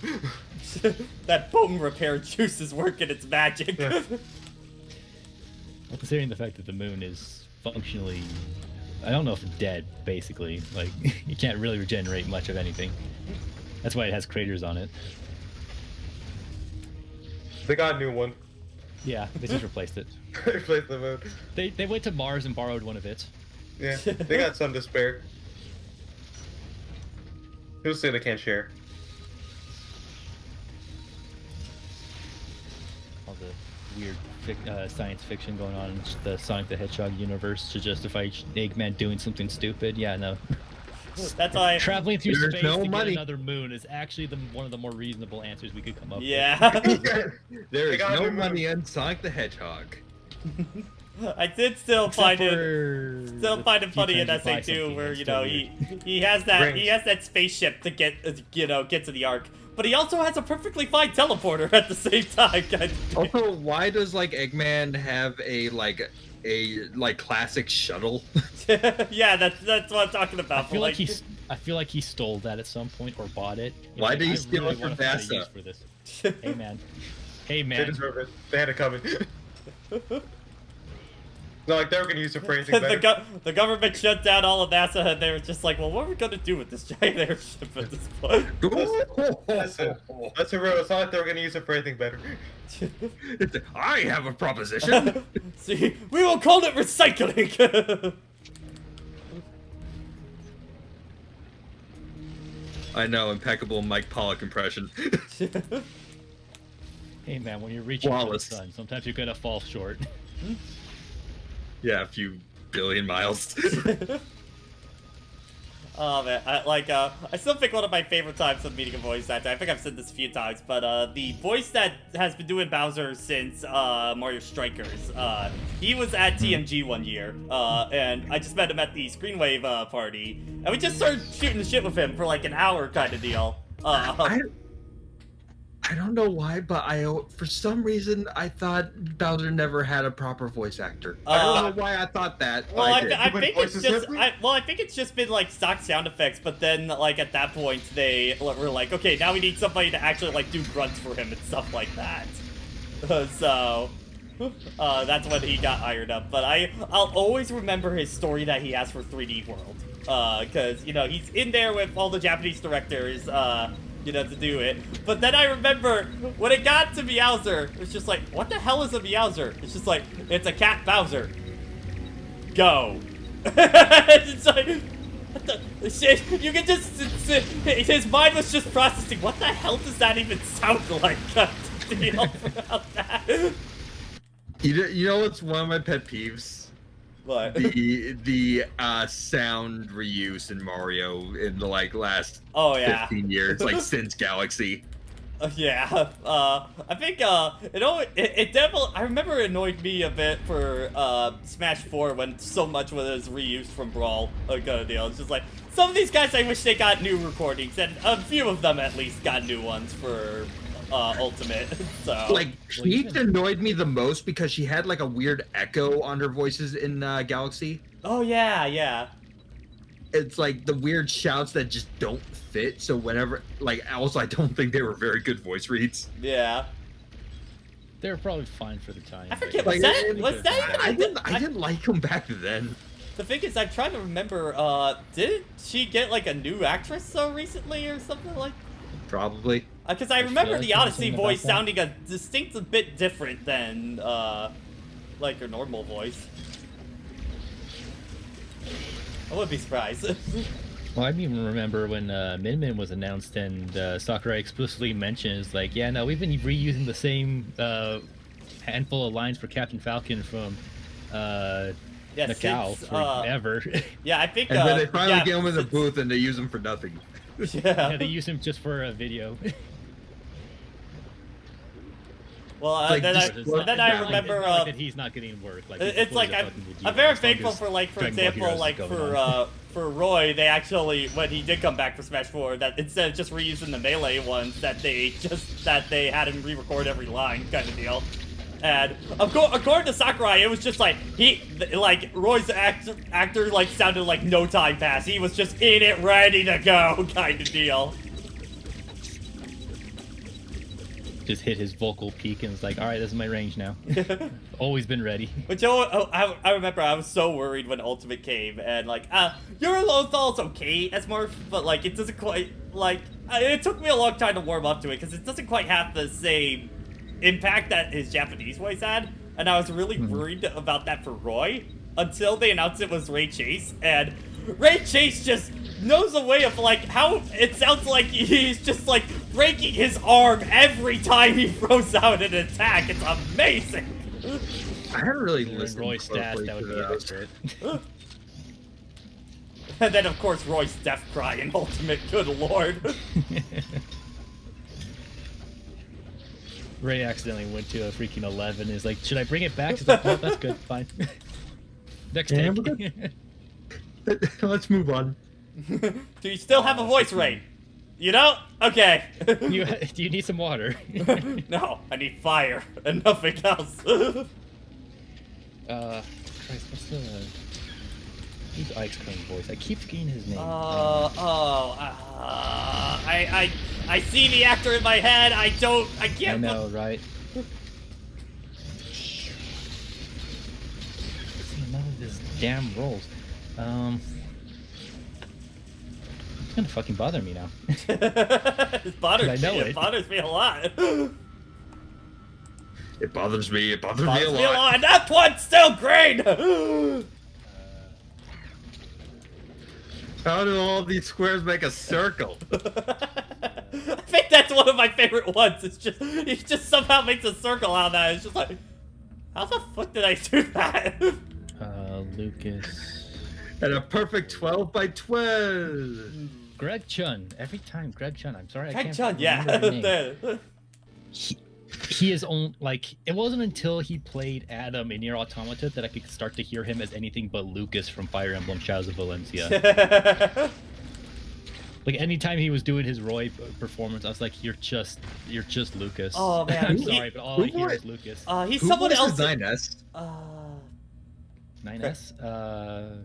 He played Alm in Shadows of Valencia. Yeah, I think he's also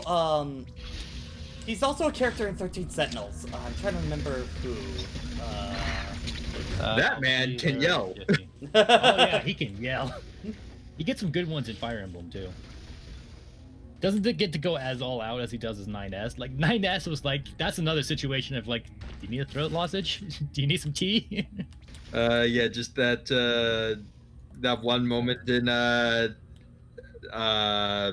playthrough C. Yep. It's like, you know the one. I know the one. Kyle McCarley. Can't wait to eventually get to the Nier sequel in 14. Okay. Maybe there will be a stage play within it. At least that it would be stage easily play will accessible. apparently be terrible. I appreciate Yoko Taro for not stopping for shit, but also, goddamn, man. Actually, stop, please. It's fine to focus on one Also, thing. if you hit a satisfying conclusion, don't read on. Yeah. Pretend that's the ending. There's no hope beyond here, please. And then Kaine was fine and she didn't do anything horrible. Christ, I barely even remember the specifics of that, but then again, I still need to play the remake. It's bad. It's bad what happens. I had to laugh when my friend who was playing the re-released version for the first time, and he knew that I'd played most all of the original. And so he's like, he's asking me for like advice for like Queen side quests and stuff like that. And it's like, I think I remember it being over here. Then he asked me something. It's like, so what about the ship? And I was like, excuse me. And my other friend here who was playing at the same time, he's like, that's a spoiler. It's like, okay, good. Good to know. Screw attack one, damn it. But it just builds up the habit where it's like sometimes not sure of where the original spoilers cut off, even though I'm pretty sure it's obvious when you get there. And also, it's like, it's so complicated. It's like, even spoiling it isn't really a spoiler. It's like a freaking explaining a part from a JoJo or a One Piece. It's like, yeah, this happened. It's like, what? Yes, like saying blank character dies sometimes doesn't mean anything. Yeah. It's like blank dies in Danganronpa doesn't necessarily mean anything. Aside from like the actual like surprise factor of it. Yeah. Obviously. But like I still remember a streamer I follow who was asked like who his favorite character in Danganronpa was, and he said Himiko. And all he followed up was like, "It's unfortunate what happened to her." And so that's once I started to learn what Danganronpa was, it's like, oh, she dies. So I was going through all of V3 expecting that, which actually kind of made it better because I meant I was expecting something that was not going to happen. So we're at the end of V3. The gang's all here. Only the people you care about, I guess. It was unfortunate because I was like all in on Kurumi just because of her design. And everyone that already knew was in the background going like, it sucks to be him. But yeah, go back. I always feel like JoJo's really hard to spoil kind of deal because it just sounds like utter nonsense when you try to explain it to somebody. Sort of deal. Yeah, it's like, it's pretty nonsense even when you're reading it. Yeah, it's like, oh, I know who the villain is. That doesn't that mostly doesn't mean anything. Yeah, and most seasons most JoJo parts you kind of know who the villain is beforehand anyway. So. That's actually kind of the better part about it because you can build up to the encounter. The biggest like disappointment with JoJo sometimes is that like sometimes you see like, oh, this guy, I'm sorry, I hit. Yeah, I got out of bed there. Yeah, sorry about that. The worst thing about JoJo is sometimes. Oh god, I lost my train of thought. Sometimes with JoJo, we're talking about. Sometimes, basically, like characters will have a really cool power, but that power never gets like explored beyond their introduction. Mm. I mean, like, geez, part 3 in a nutshell. Yeah. Like, most of the Crusaders might as well not be there because they barely do anything with their powers. Unless you're Polygraph, who just gets all the fucking screen time in the world. I mean, he's basically a second shonen protagonist, even with his power set. What is it? I'm a knight that moves and hits fast. Like, I don't know, some of them get, like, Iggy is probably the worst example of it. Like where the fool barely gets used. He was in, yeah, it's like I sometimes kind of he forget what doesn't do anything until headshot. Yeah, and that's like one of the best fights in the part too. Oh yeah.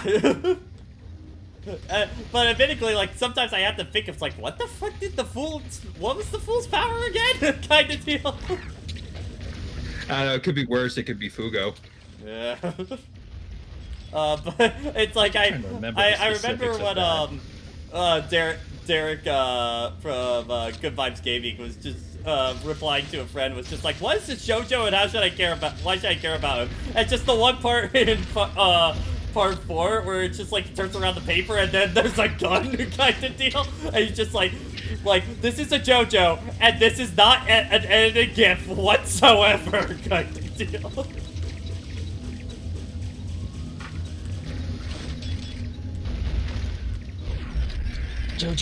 That's another thing, man. JoJo's fucking stupid, but man, do I love it. Yeah. Well, I think the difference is it feels like in JoJo, Araki's just having so much fun writing it that you're kind of like it's kind of like the drunk friend who's like spewing other nonsense, but you're just kind of fascinated to see where it goes. So you're just kind of along for the ride on that one, you know? It's like, it's intelligent stupidity. I know, yeah. Where it's just like he feels like he has just enough of an idea of where he's going that you kind of want to go along for the ride. He generally has a bit of a plan that he's going for. It's like there's some like really smart applications of concepts, and it's just done in the most ridiculous, ludicrous way. Yeah. Oh man, I can't wait till fucking part 6, just when we get to the rainbows. There are some weird stretches of parallels and tangents in part 6, and one of them hits the fucking moon. It's like, I think it's worse for us American, or for anyone outside of Japan, because it's one of those things.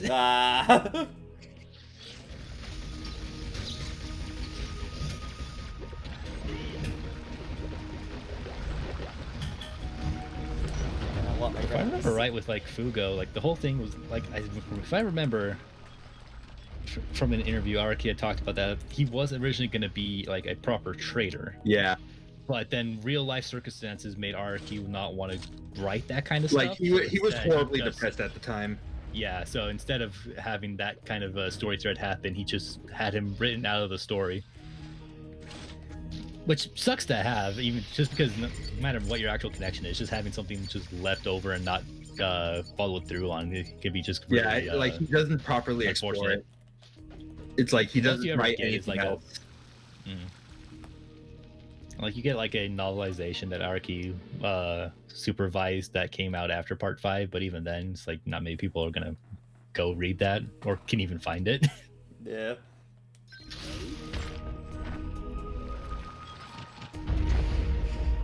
Don't think the main villain is from Florida, even though the part does take place in Florida. But yes, there people can make a Florida man joke for some of the weird shit that happens in Part 6. So many when that part starts up. And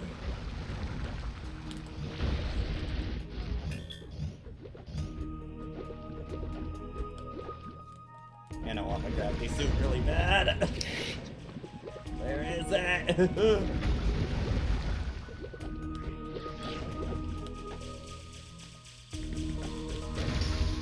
Are you my gravity suit?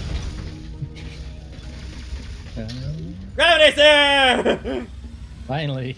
Finally, God. I mean, look at this thing! Best gravity suit in the franchise. I love how this thing looks. It goes very well.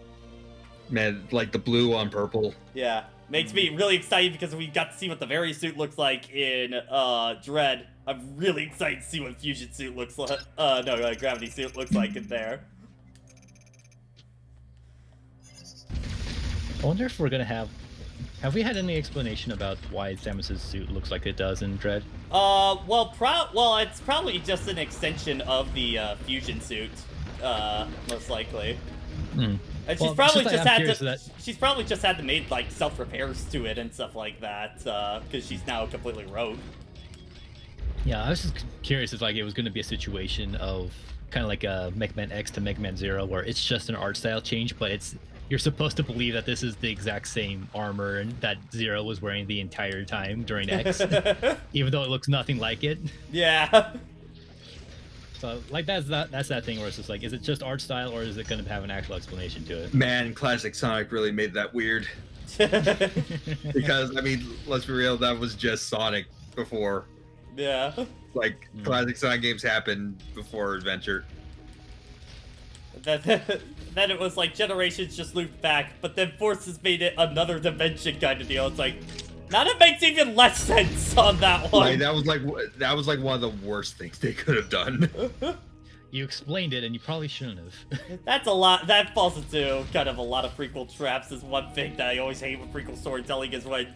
Oh my god, yeah. It's just we have to make an explanation for every little tiny thing that happened in the series. That's like half the time this just makes even more problems on the story. Like art style changes just aren't makes it more contrived. Yeah. Art style changes aren't canonical. Like I think, and I always say, I think one of the reasons I love Metal Gear Solid 3 is that it doesn't really fall into the prequel trap a lot on that front. But you have some small things, but those are like so like absurdist, and it's clearly like the Metal Gear kind of fourth wall breaks that it's kind of fun for what it is. It's not trying to like really say much more. Like, oh, you walk in wearing a mask of Raiden, and there's a character that looks like Raiden. That's more just for fans or people that didn't like Raiden back in the day. So there you go.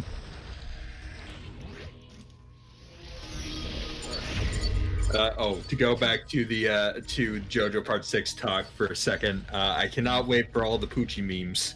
Oh yeah, we're gonna have it fully animated, baby. I can't wait for the fucking Disney part. I want to see how they tackle. I'm so fascinated how they're gonna deal with. How are they going to work around that one?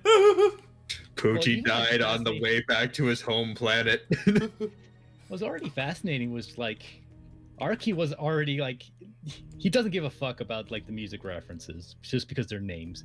But like when it came to that part of Part 6, like even then he was clever about how he did it. Like so people can name drop anything, but he never explicitly showed whatever things were actually copyrighted. Like you see the hint of Mickey Mouse. You see Spider-Man's hand coming from off camera. You hear about Kichiro and Rao fighting in the middle of Tokyo. Where the fuck is Mickey? Oh, honestly. It's good. Part 6 is gonna be a time. takes a while to get going though. Yeah. It definitely felt like one of the longer parts when I read it. Then again, I had also hit binged like 4 of the parts before then. Like I had tore through parts 1 through 4 when I finally got into the series. Yeah, I know the broad strokes of every part. I've read most of it, but like I haven't finished part 6 or 7. It was. Well, we just got JoJo parts finished at this point, so. Yeah, Dude. and also I am currently caught up with part 8 because I kind of look at JoJo parts as standalone for the most part. With Oh yeah, no. And a lot of people get mad at that. Like, it's like I get it, but at the same time, it's like it's only on really tiny things in the long scheme that like really connect with each other. And they explicitly explain it when it's connected. It's like I don't feel like you really like. I always consider, for example, part 1 Dio and part 3 Dio basically entirely different characters by that point. They are basically different characters. Because like I didn't feel like that Dio really shared many of the qualities that I liked about part 1 Dio. Not to say part 3 Dio was bad, but like I like him for very different reasons. He might as well be a different character by that point. So yeah, like if you're ranking like JoJo villains, you rank them separately. Yeah. Because they're used so differently. Like I do think like the biggest benefit to going through the parts in order is mostly just getting the feels of the story and noticing the progression. But outside of that, like it doesn't really matter. I'd say like the biggest. It really does. Like I know the broad strokes. I know what I need to know. Yeah. I'd say the big thing more is, like, I think it might just be the reviewer part of me, is that I like seeing how you can clearly tell, like, how Araki's style changes over time with each part, sort of deal. Of where he clearly found out what worked and what didn't, and, make adjustments from there. The only thing I don't really like now with JoJo is, like, there is kind of a same face problem. Yeah. Especially part 8. Part 8's really... Like, everyone has a cherub face. That's like one of the funniest things, because it's not really a spoiler, but in part 6, well, I mean, not part 6, part 8, and again, it's JoJo, it's not really a spoiler anyway. Araki noticed that people were mentioning that, like, you seem to draw a lot of people with the same faces, so he made that a person's stand power. He touches you, and then you're forced to see the same faces on everyone. It's actually horrifying. Yeah, it's absolutely horrifying, but yeah. One of the main characters is just stuck seeing everyone on the street with the exact same face. That either was the greatest or worst time for his editor assistant at that point. That does, like, throw into, like, the thing of, like, why aren't you using clothing to identify people then? Wouldn't be surprised if that's how they actually work around it for that. I don't think they do. For what? I forget how they win. For what? Oh, it's been a while since I've JoJo Part 8. Yeah. If you just got into ED, we were talking about how Akira's he got a complaint that like a lot of his characters looked very similar in one part, and he literally made one person stand power of just like if he touched you, you just literally see everybody with the same face after that point, kind of deal. That makes the manga. The manga face, yeah. Art becomes easier to do. Well, actually, it would either be easier or would be like the biggest pain in the ass in the more world. Stressful. I have to draw the same face the same way so many different times. Focus the same face syndrome. Be like, this is amazing. Yeah, Warball, that is what I'm talking about. Yeah. Well, I mean, win is definitely a very subjective thing for JoJo villains sometimes. Yeah, actually, part 8, like even defining like what is winning in part 8 is like sometimes fights don't really end in that way. Are you winning, JoJo? Good question. I'll Like get back to you. In I a always couple say, months. like if they aren't big on like doing all the parts in order, I usually kind of agree with the I usually point them towards part 2 or part 4 for kind of their introduction to JoJo. Yeah, it's like part 1 is tough to get through. I still enjoyed part 1, like when I just started it. I recently. enjoyed part 1, but it's tough for other people to get through. Yeah. Just I've seen enough people bounce off. I can always understand when people say that part 1's tough to go back through or even start with. But I always feel like for me, it's that some people say to start on part 3, and I'm just like, you're fucking crazy. I'm sorry, no, on that one. Like most people, there are some people that seem to value JoJo only when stands get started, and I can't really agree with that because I enjoy so much of Part 2. I love like what Part 2 does with Amon and stuff like that. Honestly, like that's where like it, like you could tell like he kind of exhausted most of what it could do, but it was still really fun of how he used it in that part. Honestly. Hell, the original idea for stands was going to be an extension of Haman, but he couldn't really make it fit in a believable way that most people could use, which is why he just kind of abandoned it. Yeah. Thankfully, he does kind of bring that back around in Part 7. It's not Haman specifically, but it is like a power system that has the kind of creativity that Haman had, but with enough freshness to it to be engaging. I mean, then again, Part 7, everyone was like, because it didn't have the name JoJo a part of it when it first serialized, so everyone was like, what? Is this a sequel series? Is this something new? We can't tell. He's reusing character names, but that could just be like a reference, kind of like with Final Fantasy, which is like, just like reference some old stuff from games. Yeah. But then it got to a point, it was like, no, this is this is a part of JoJo.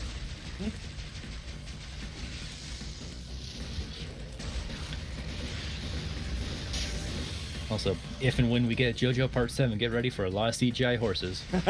So many! There's no avoiding it. It's a They're freaking coming. horse race Whether you like it or US not, continent. the CG horses are coming. That's just out of necessity. Like, no ifs, ands, buts, and no discouragements. It's just gonna have to happen.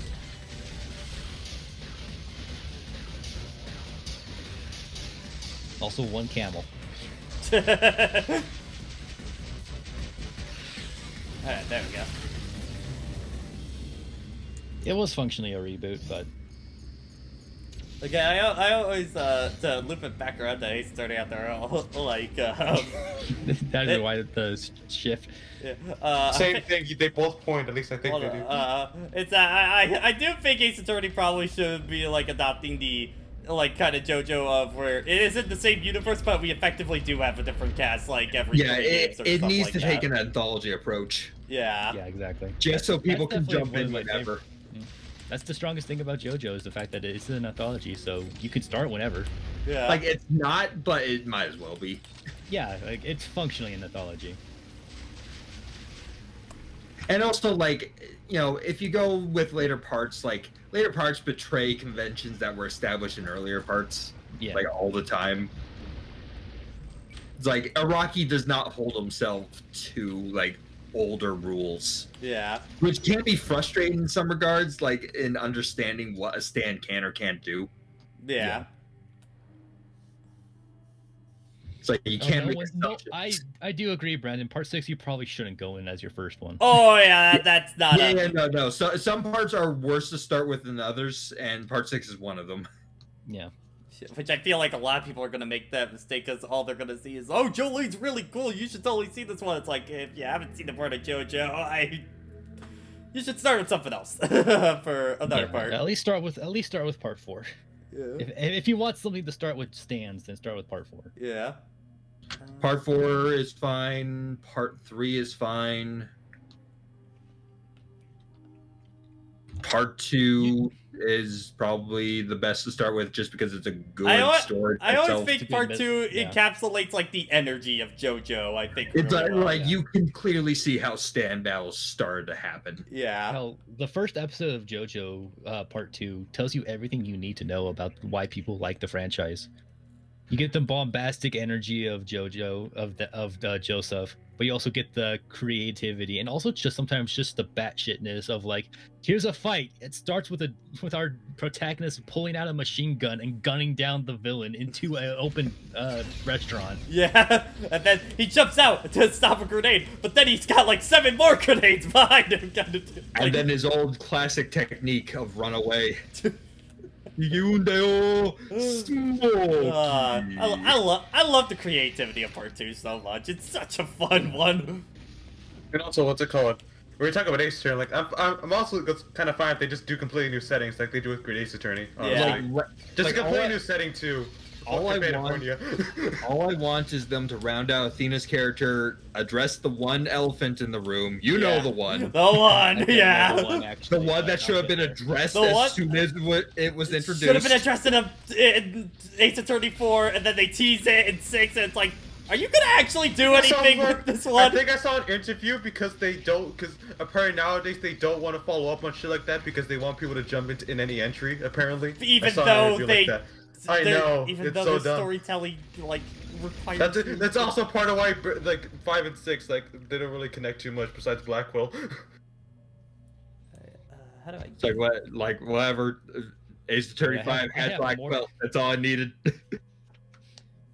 I have more to look forward to with Apollo Justice now. Great.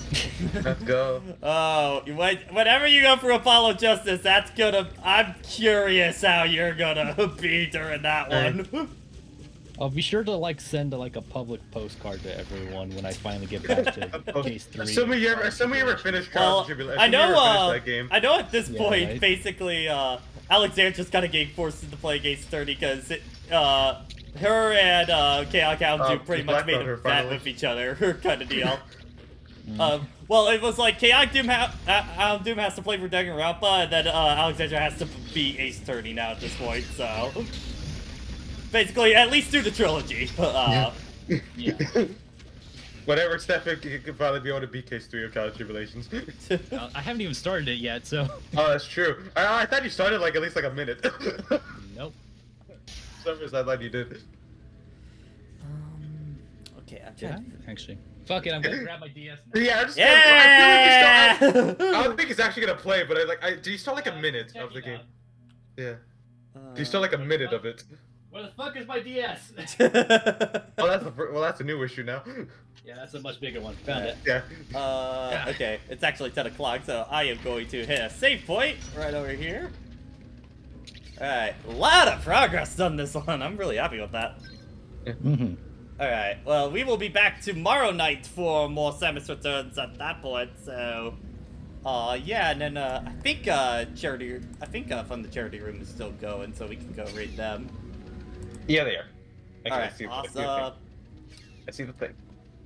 Let's see, where was I?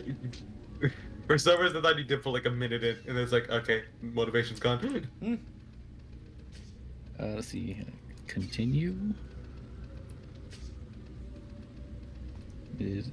Nope, it says from chapter start. Okay, so it was right at the beginning of chapter 3, okay. Oh, damn, for some reason, I thought you put a minute, damn.